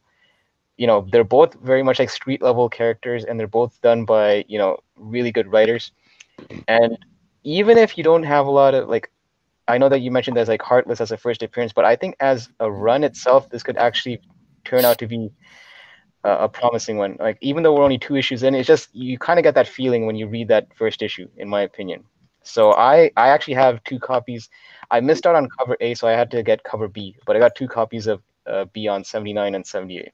So yeah, this is a run that I'll be continuing. Yeah, I mean, this is definitely a run that I'm on board with because I love Tom Taylor as a writer, and you know, so I automatically, as soon as I found out he was, you know, writing it added it to my my pool list and everything like that. But as far as the spec value in this book and of this character and everything, I mean, oh, it was like a cool panel or 2 that the character was in. Like, that's really all you can say about it so far because there hasn't been much there yet with this character. So who knows what they're gonna do with him? If it's somebody, you know, if it's a villain that'll stay around for Nightwing or anything like that, who knows? It's just there's no information to go on yet. But yeah, it's a good run. It's a good read so far. Yeah, guys, I don't even want to waste anyone's time. I don't know anything about I haven't read it. I'm sure it's great. These guys seem to have the same style reading I have, but I know nothing about the character. I don't know anything about the run. So listen, let's not waste anybody's time, and no offense to the DC people, but the last 4 books we got I know are going to be, you know, we're all going to be talking about them. They are crazy.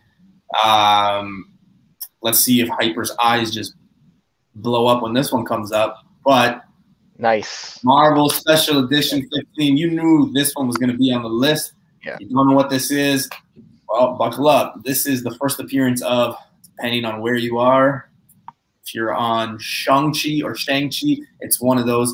I'm going to start saying Shang-Chi because I was told it was Shang-Chi. On Sunday's show, we got like people, you know, messaging us like all these Mandarin ways of how to say words. I'm just going to say Shang-Chi. That's what Kevin Feige said, so that's what I'll use.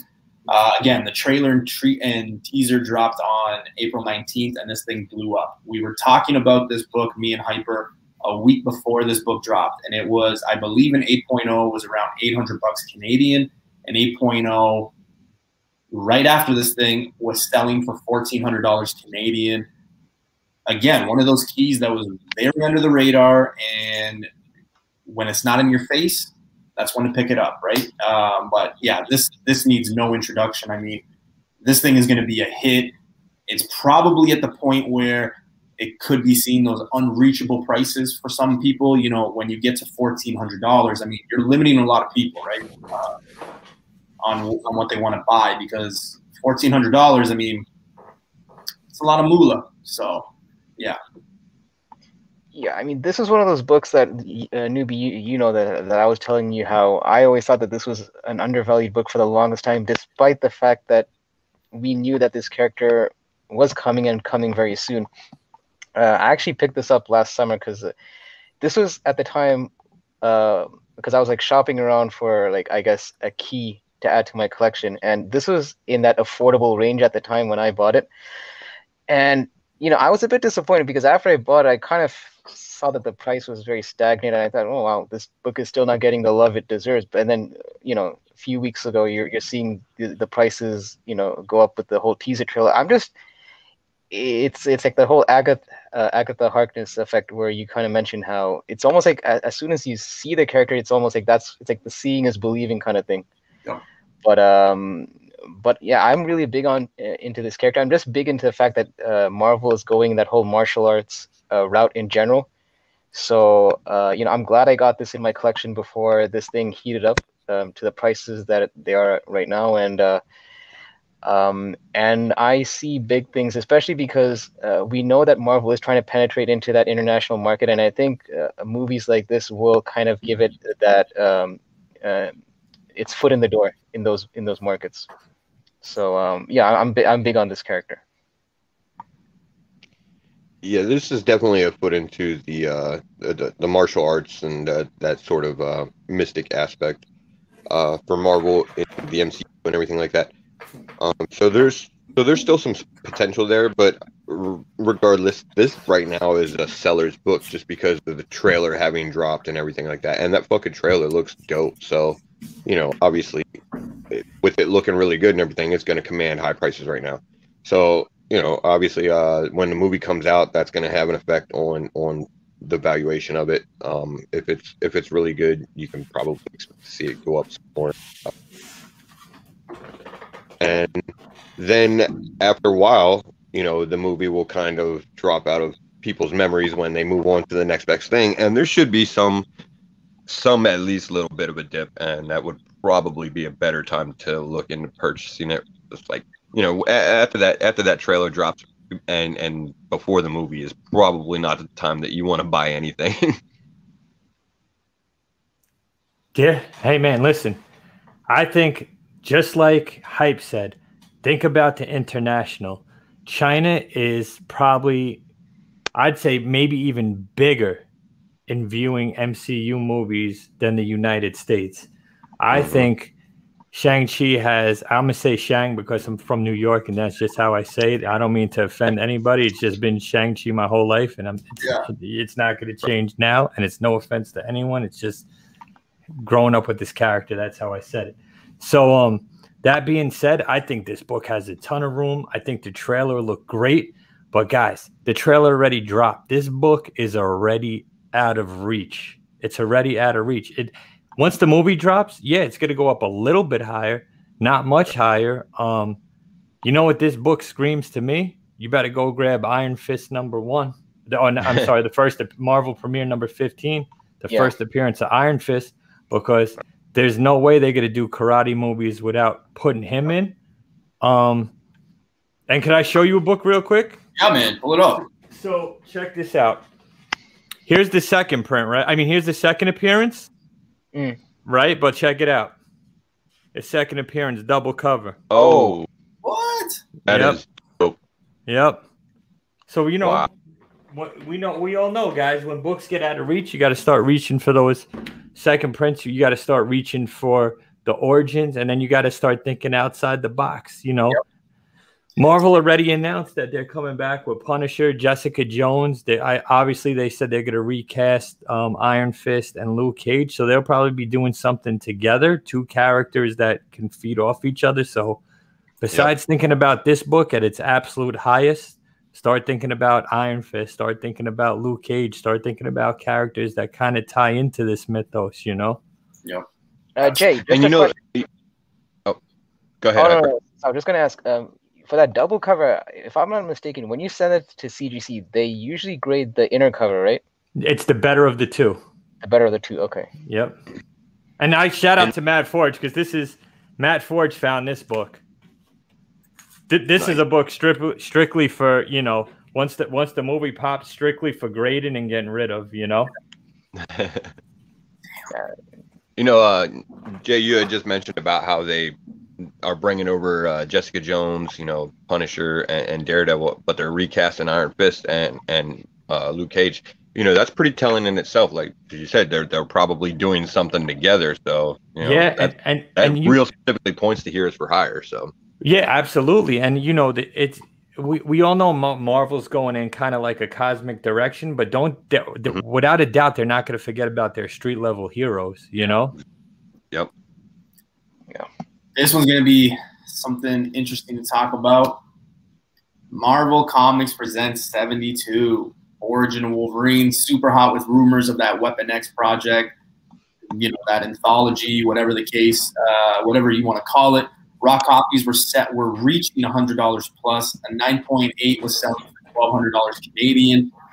I want you guys to take a look at this.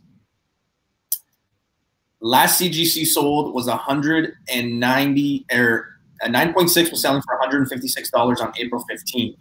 However, a day before that, a 9.8 was sold for $612. So you were still seeing those 9.6s go under the radar. If you try to go and look for a 9.6 right now for 156, you're not going to find it. Like a month and a half ago, I have raw copies of this. I was looking at a 9.6 at $90 on eBay, and I was trying to haggle the guy, and we couldn't get it down to 80. I think it was like 75 I was trying to get it down to. It didn't work, and then all of a sudden it blew up. So, yeah, obviously if you can't afford 180, Hulk 181, Hulk 180, Wolverine 1, because even that's just skyrocketing, this was your next best thing where you didn't really have to spend any money. I was finding my copies for $2. And now look at them, right? It's just crazy. But again, Wolverine. And you look at the fact that Wolverine hasn't been announced, hasn't been cast, nothing. It's just a rumor. It just blew up. So you see it across the board with all the Wolverine books. But yeah, this one was kind of like your last next best book to get, last chance cheap. And even this is now just ridiculous. So, like Jay made that point how that X-Men 129, he wouldn't pay like, what was it, $800 for an 8.5. Well, copy paste that to this issue for me. This is just one of those things where, yeah, it was plentiful in like back issue bins and all that, and you could have got this for 10, 15 bucks. I mean, I passed on it, but here's the thing. Here's my thing with a lot of these books that have these astronomical prices in a few days. It feels like they're not really earned, in my opinion. Like the thing about blue chip keys that I appreciate is that these values were kind of developed over time, and it's almost like rock solid. The thing about these books is when something shoots up that high, I find that those prices are very volatile, in my opinion. So for those reasons, and also I still think that you could probably still find these in back issue bins. I just find that I would definitely not be paying top dollar for these. I just find that something's got to give with this issue, and I feel like the bottom has to come out, and you could probably find this at a lower price down the line. That's just my take on it. I mean, I love this issue because it's an origin story and it's a cool cover and everything like that. But you know, I would probably do some digging in back issue bins and stuff like that for a while before I went ahead and purchased it off eBay or anything. That being said, you know, like it's an interesting thing because if there's any sure bets, for the MCU or whatever's future, it's that eventually they're gonna bring in Wolverine. Like absolutely 100% that's gonna happen at some point. The only thing is, like, Wolverine, I mean, that character does have a lot to live up to in that, Hugh Jackman's portrayal of him was pretty good and everything. So, but it's still Wolverine. So, people are always going to love that character no matter what. So, yeah, it's pretty high prices, but it's hard to say because I could see them being significantly more in the future. But like I said, I think I would take a while and dig around in some back issue bins before I would grab this off of eBay or anything like that. So yeah, still take time.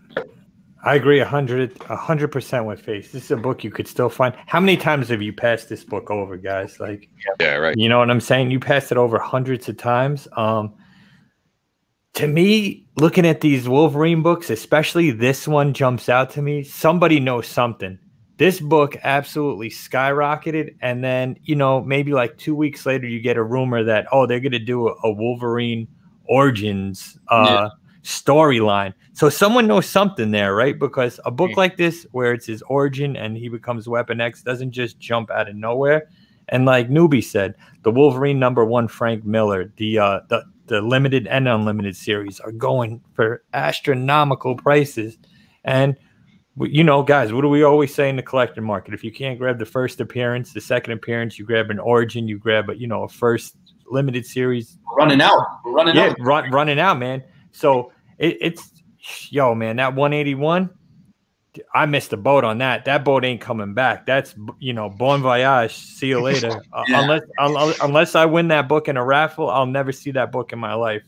But that book has gone up, and again, another book that I purchased about 5-6 weeks ago. I paid almost like $5,000 Canadian, and it is selling now at the grade that I got it for. It's reaching that $14,000. Like, yeah, it's insane. For me, that book is toast, man. But again, man, just growing up the way I did, and like Faye said, I think this book still has room to grow, especially when a series is announced and comes out. But I just can't. From growing up where I did and passing this book so many times, I can't see myself paying this price for it. Well, we won't look at it too much longer because we've got Something is Killing the #1 8th print, limited book, sought after. I mean, Rob Books the next day were going for $25 to $90 Canadian. Face, Hyper, I know you guys got this book. Yeah. I do not. Let's talk. It's funny because Chad was just complaining how there's no something is killing the children issues on your. Highlight his comment. I was like, just. Listen, it's this book. I mean, had a lot of it was very convoluted to some people, I guess, in terms of they weren't really sure. Even retailers were kind of confused on how the whole program worked with Boom. To be quite honest, I don't know why they went through this whole hoopla in the first place. I mean, I get it. Maybe it's just to sell more issues of Berserker, but listen, at the end of the day, this is a free book that you should have been able to get at. If your LCS was a reputable LCS, you should have got this book for free if you bought Berserker 1 and 2. I've heard of some places that they were selling this right off the gate for like $30 as a wall book, which I kind of find is baffling. And you're seeing the prices go down. Like, I know that you put $25 raw copies, but I actually just checked because I have a couple of copies of this. I only paid for one copy at cover price. The rest I actually got for free.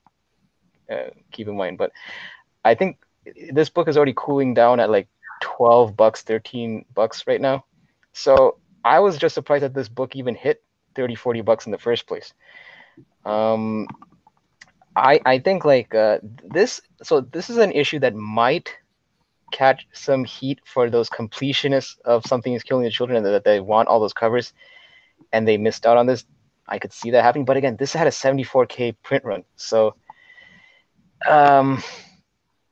again, to me, this is like one of those low risk kind of books, because essentially it's a free book, and if it's a free book, you're not there's not a very high buy-in. Now, if you were one of those people that paid $30 for it, then I don't know what to tell you. But I just think this is just one of those books that it's nice to have in your PC, but I wouldn't.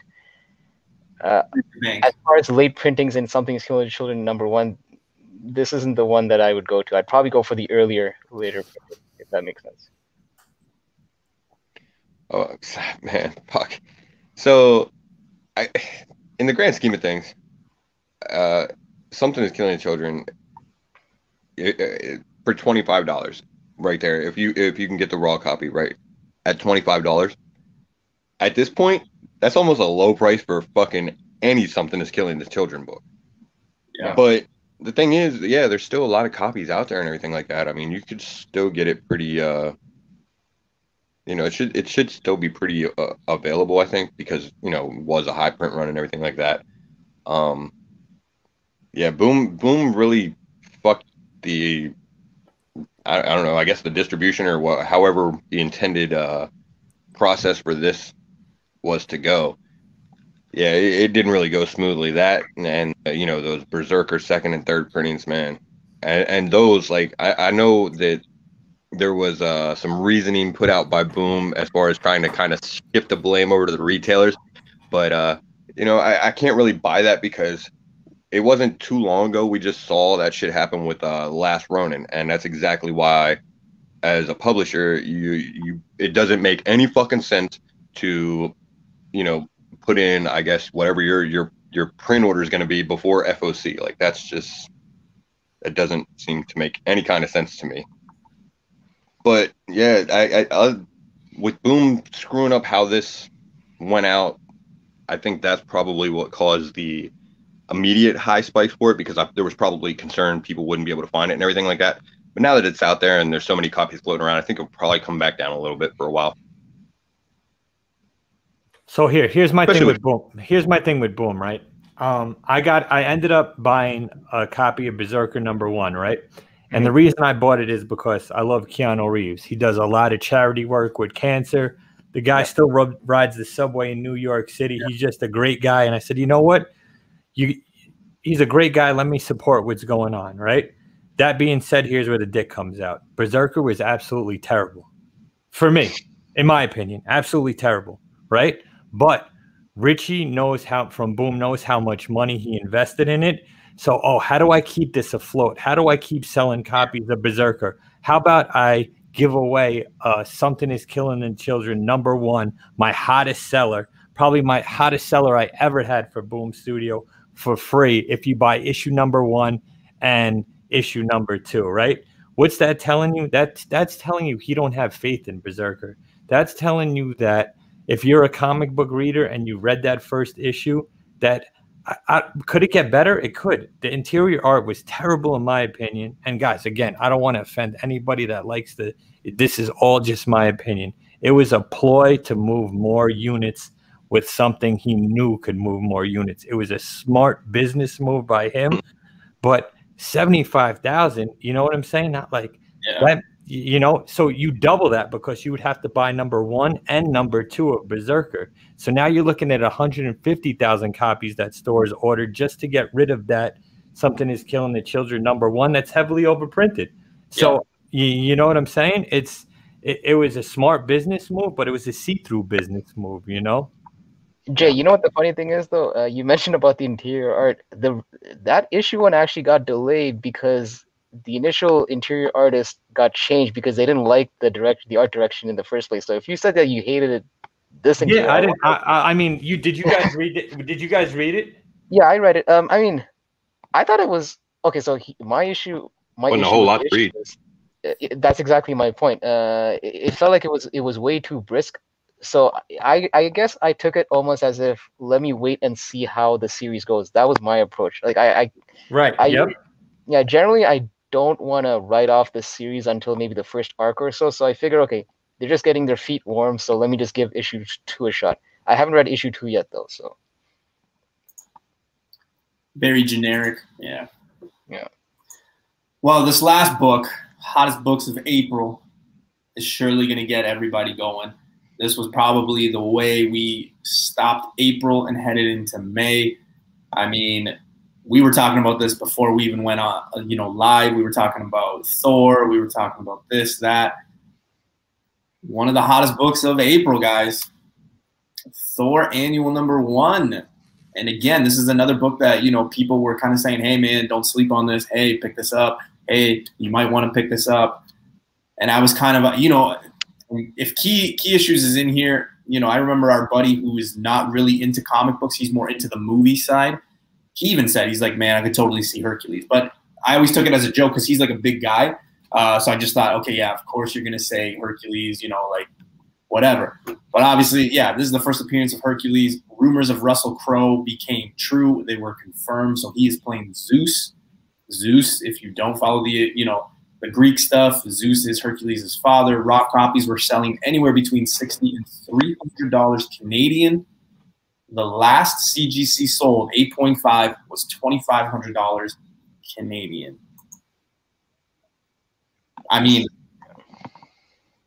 obviously you think, okay, Zeus is coming, probably Hercules, but that was the only connection people made. Like, they didn't really let the Zeus thing just sit and just kind of marinate. It was just kind of like, oh, Zeus? Okay, perfect. And then Hercules, right?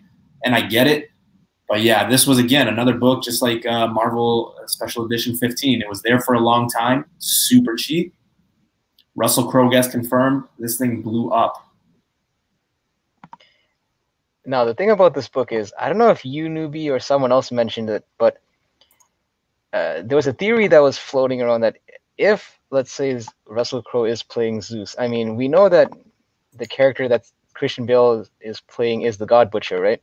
Yep. So he's gonna need a couple of gods to kind of butcher. So what bigger god than Zeus? I mean, and correct me if I'm wrong, wasn't Russell Crowe only, like, the rumor was that he's only signed on for one picture at the moment? Like, he didn't have like a multi. I think yes, we kind of talked about that. Yeah, Russell Crowe only has a one thing. So, like, everybody that we know that we talked to was kind of basically saying, hey, you know what, Christian Bale is probably going to kill Russell Crowe's character off. That's pretty much it.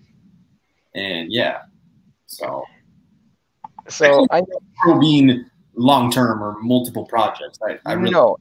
It's a cool book to have. Like, this is just one of those Thor books that was always like, if you're a Thor fan, it's one of those Grail books that you would have sought after. So this just adds to the fire.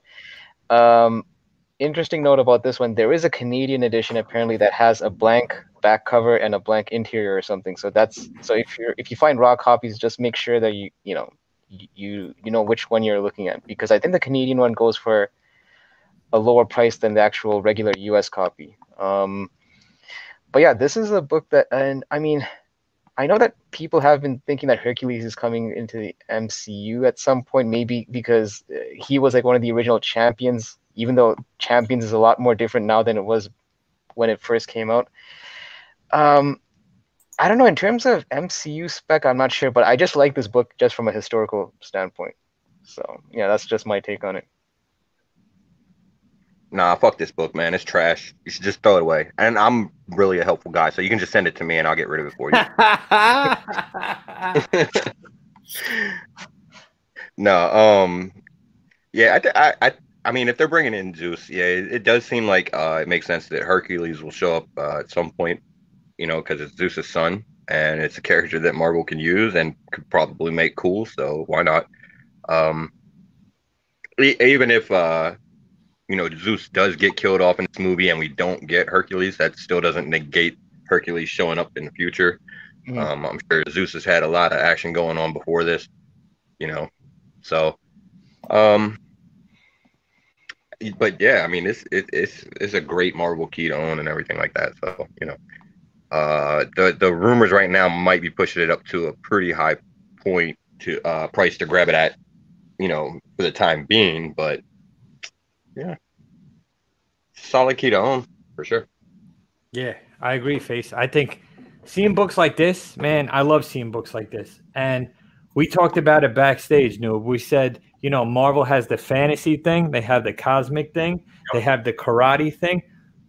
If they do Hercules right, you know, they could do that whole type of Greek type of movie and absolutely kill it, man.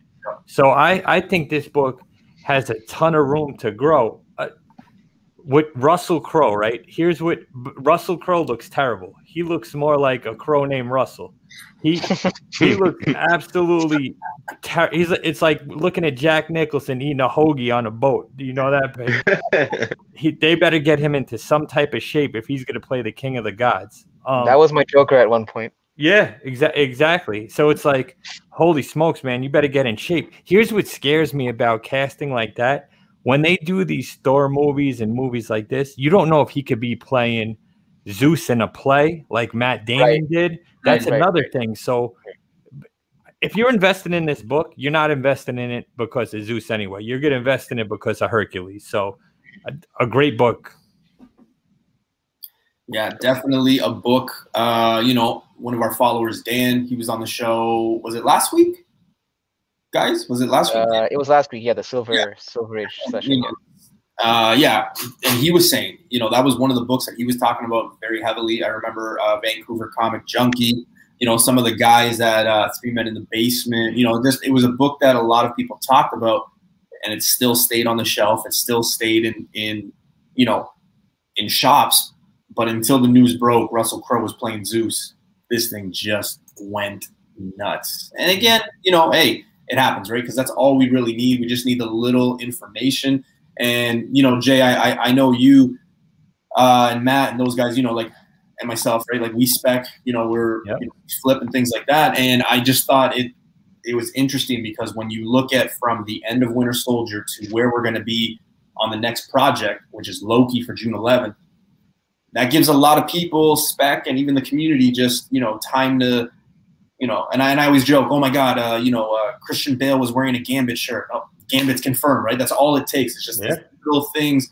Like some of these people can't even go out in peace because, you know, if they have to be careful what they wear, and you know, it's crazy, man. But, yeah, oh yeah, dude, I dug deep, man. In WandaVision, I'm like, Blue Marvel's coming. Who else is there that kid she'd be so giddy about getting a text from on the phone? That does that job. You know, she needs someone to come. There's only two people, Richard Reed and him. And I'm like, oh, we're gonna see Blue Marvel, but they just left it open ended, and I was pissed, dude, because I'm like, shit, man.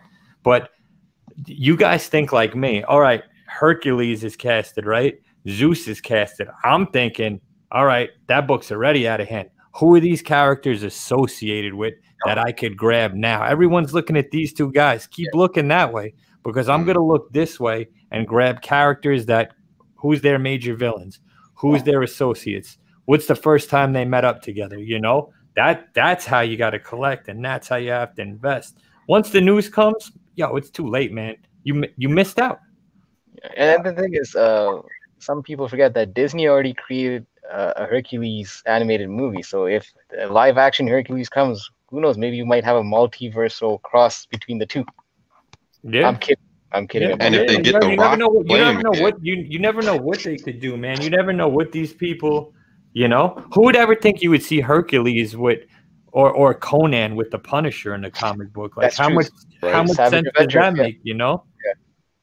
It's definitely something that's interesting. And again, these next 5 weeks, I mean, I include last week and this week, so maybe just a little bit less until we get to Loki.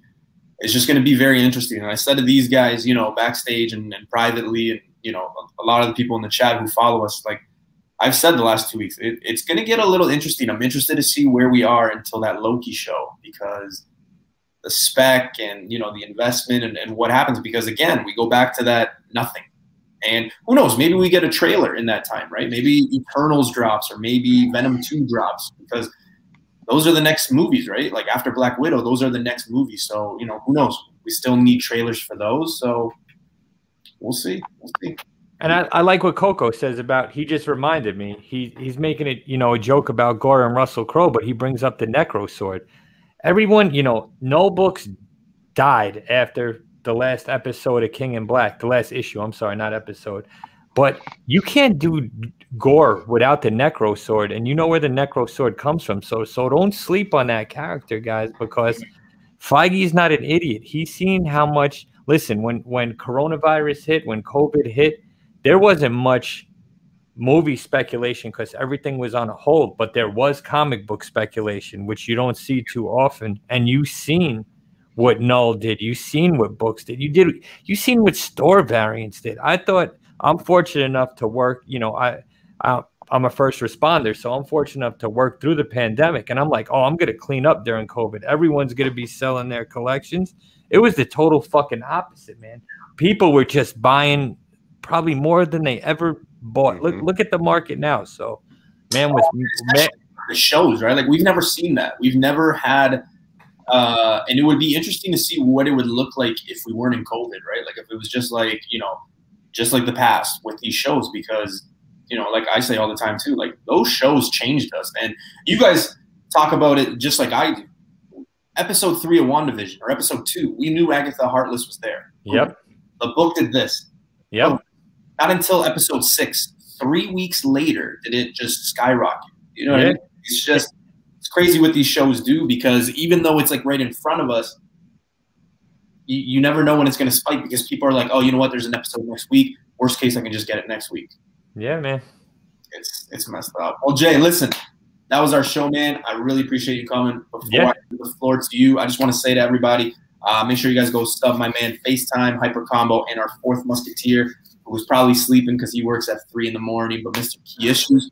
They started a new thing Mondays at 7. I think it's called Previously On. I would have been on, but I was working. I know some people messaged me like, hey, is everything okay? Did you guys break up? No, we're fine. I work. So, but you know how we do. Even when I promote my shows, I put Keys on, even though he can't make it. He's still part of the team. He's part of the family. I'll say one thing before I give it to you, gentlemen. You guys know, if you guys are new, Sundays and Tuesdays, 9:30 p.m. Eastern time. That's when we do our thing. 2,000 subscriber giveaway. That video will be posted just recently. I think I'm like 3 subs away, but we got a lot of giveaways going on. We're going to be doing it live, everything live. So we're going to be doing it and giving it to the community, to the people that support us. I just think it's like more fair, instead of putting a video out and just some random person who doesn't really support kind of get something. So you got to be live for it. But yeah, we got eBay cards. I'm giving a book or a few books, Face, Hype, I think it's Soars. Dane is giving out a 9.4 first appearance Cloak and Dagger, so tune in for that. That's all the news I've got, so I'm going to turn it to my guys before I give it to Jay. Jay, you'll have last word. So, Face, you got happening, brother? Well, of course, next Monday at 7, like you said, we got our next episode. I guess now is as good a time as any to go ahead and announce it. We're going to do a 250 subscriber giveaway. We haven't actually decided on how we want to do it yet, so I'm not sure what exactly the criteria for it's going to be. But yeah, we're going to go ahead and be doing that soon. And yeah, and then of course we got, you know, being on we got Newbie's new comic book day show next week too. And what do we have for next Tuesday? Next Tuesday is going to be Market. So we got another special guest coming on. We're going to be talking about some market right. books, comparing them to stocks. So like we're going to be talking about Hulk 181, Giant Size X-Men, and a few other ones. But we're going to be comparing them to, if it would have been smarter to do it with stocks or with comics, you'd be surprised at what we came up with. So yeah, it's going to be kind of cool. My guest next week will be, he goes by Comic Book Investing. The guy is flying under the radar. He just passed like, I think like 1,200 subs in like a month and a half. Like he's crazy. He's got like 11 Hulk 181s total on the radar. So yeah, I'm going to kind of bring light to him, and yeah, he's going to throw his knowledge, man. He's super smart. For sure. So we got a bunch of awesome shows going on next week. And Hype, what do you got coming up, man? Well, he has 11 more Hulk 181s than I do. Yeah, me too. Right? Me too, dude. Hey, listen, first off, I just want to, just like I gave props to Matt when he came on, Jay, thanks a lot, man. I don't know if you remember, but when I revamped my IG, you were actually one of the first guys that commented on my posts, and I think you're the one that gave light to the fact that Sith was into Nickelback. So so thank you for that. But yeah, man, appreciate you having you on. So other than that, like what I have on tap myself is this Friday, I'm gonna be defending my Hunt YouTube TV title for the third time on Tony Sanders' YouTube wrestling channel. I remember once when I invited Jay to the channel and I forgot to tell him the premise of the show, he DM'd me saying, "What the fuck is this?" So I should probably explain to the chat basically it's almost like a wrestling theme thing where you kind of have to do like a gimmick, but the premise is I'm gonna show up. It's going to be 5 rounds, so it's basically best 3 out of 5. And I put up my books against 2 other opponents, and chat votes, and the winner takes home the crown. So this will be my 3rd defense. And obviously, you guys in the chat, if you guys can come out and support, definitely would appreciate it. And I'll drop the link in the chat after I'm done. And yeah, other than that, I'll be back on Newbie's channel, and hopefully, if work goes okay, I might also pop in on Face's channel on Monday as well. So yeah, that's it for me. Well, there you have it. So Jay, floor is yours, brother. Before we go, I just do want to thank you for hopping in. Yeah, man. Hey, man, I'm honored to be here with you guys. You guys, ours, man.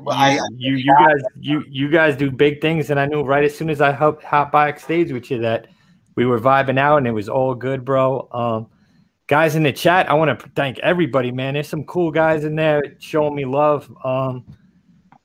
I'm at Pressable Defects on YouTube, guys. If you don't mind, give us a sub.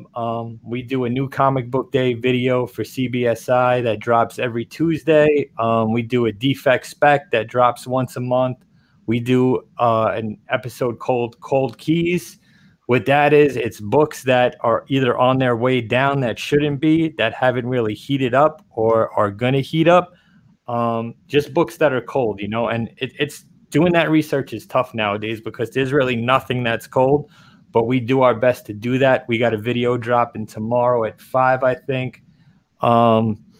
We like to call ourselves the black label of YouTube and comics. We do a live show once every other Wednesday. We had a porn star on last 2 weeks ago, a porn star that was into comic books. It was great. It was like she sent me a gift box of stuff. I wish I could show it to you guys, but I can't.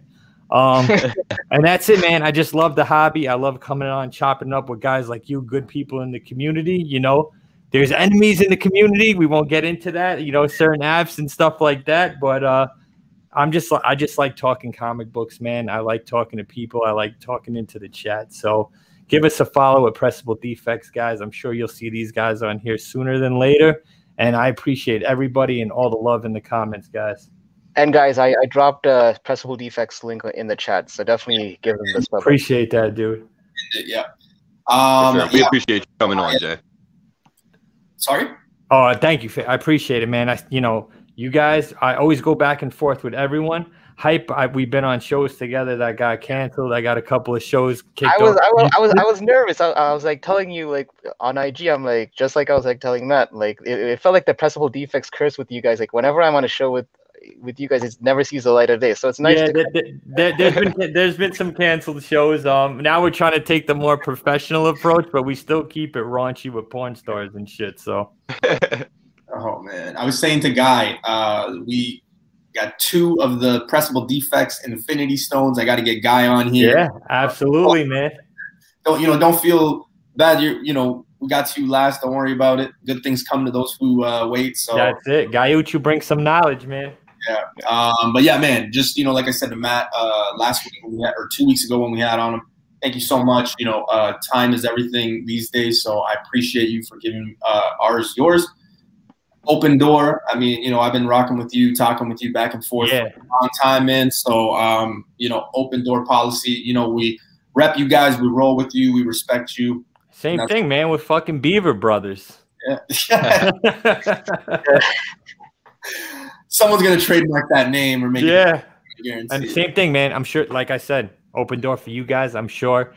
We'll talk backstage. We'll put something together where maybe we do a 2-part collab on something, and you share some of your books, we'll share some of mine, and of ours rather, and viewers could tune into both. And guys, if you're in here because of me, sub these guys up, man. Great guys in the community. These guys drop breaking news.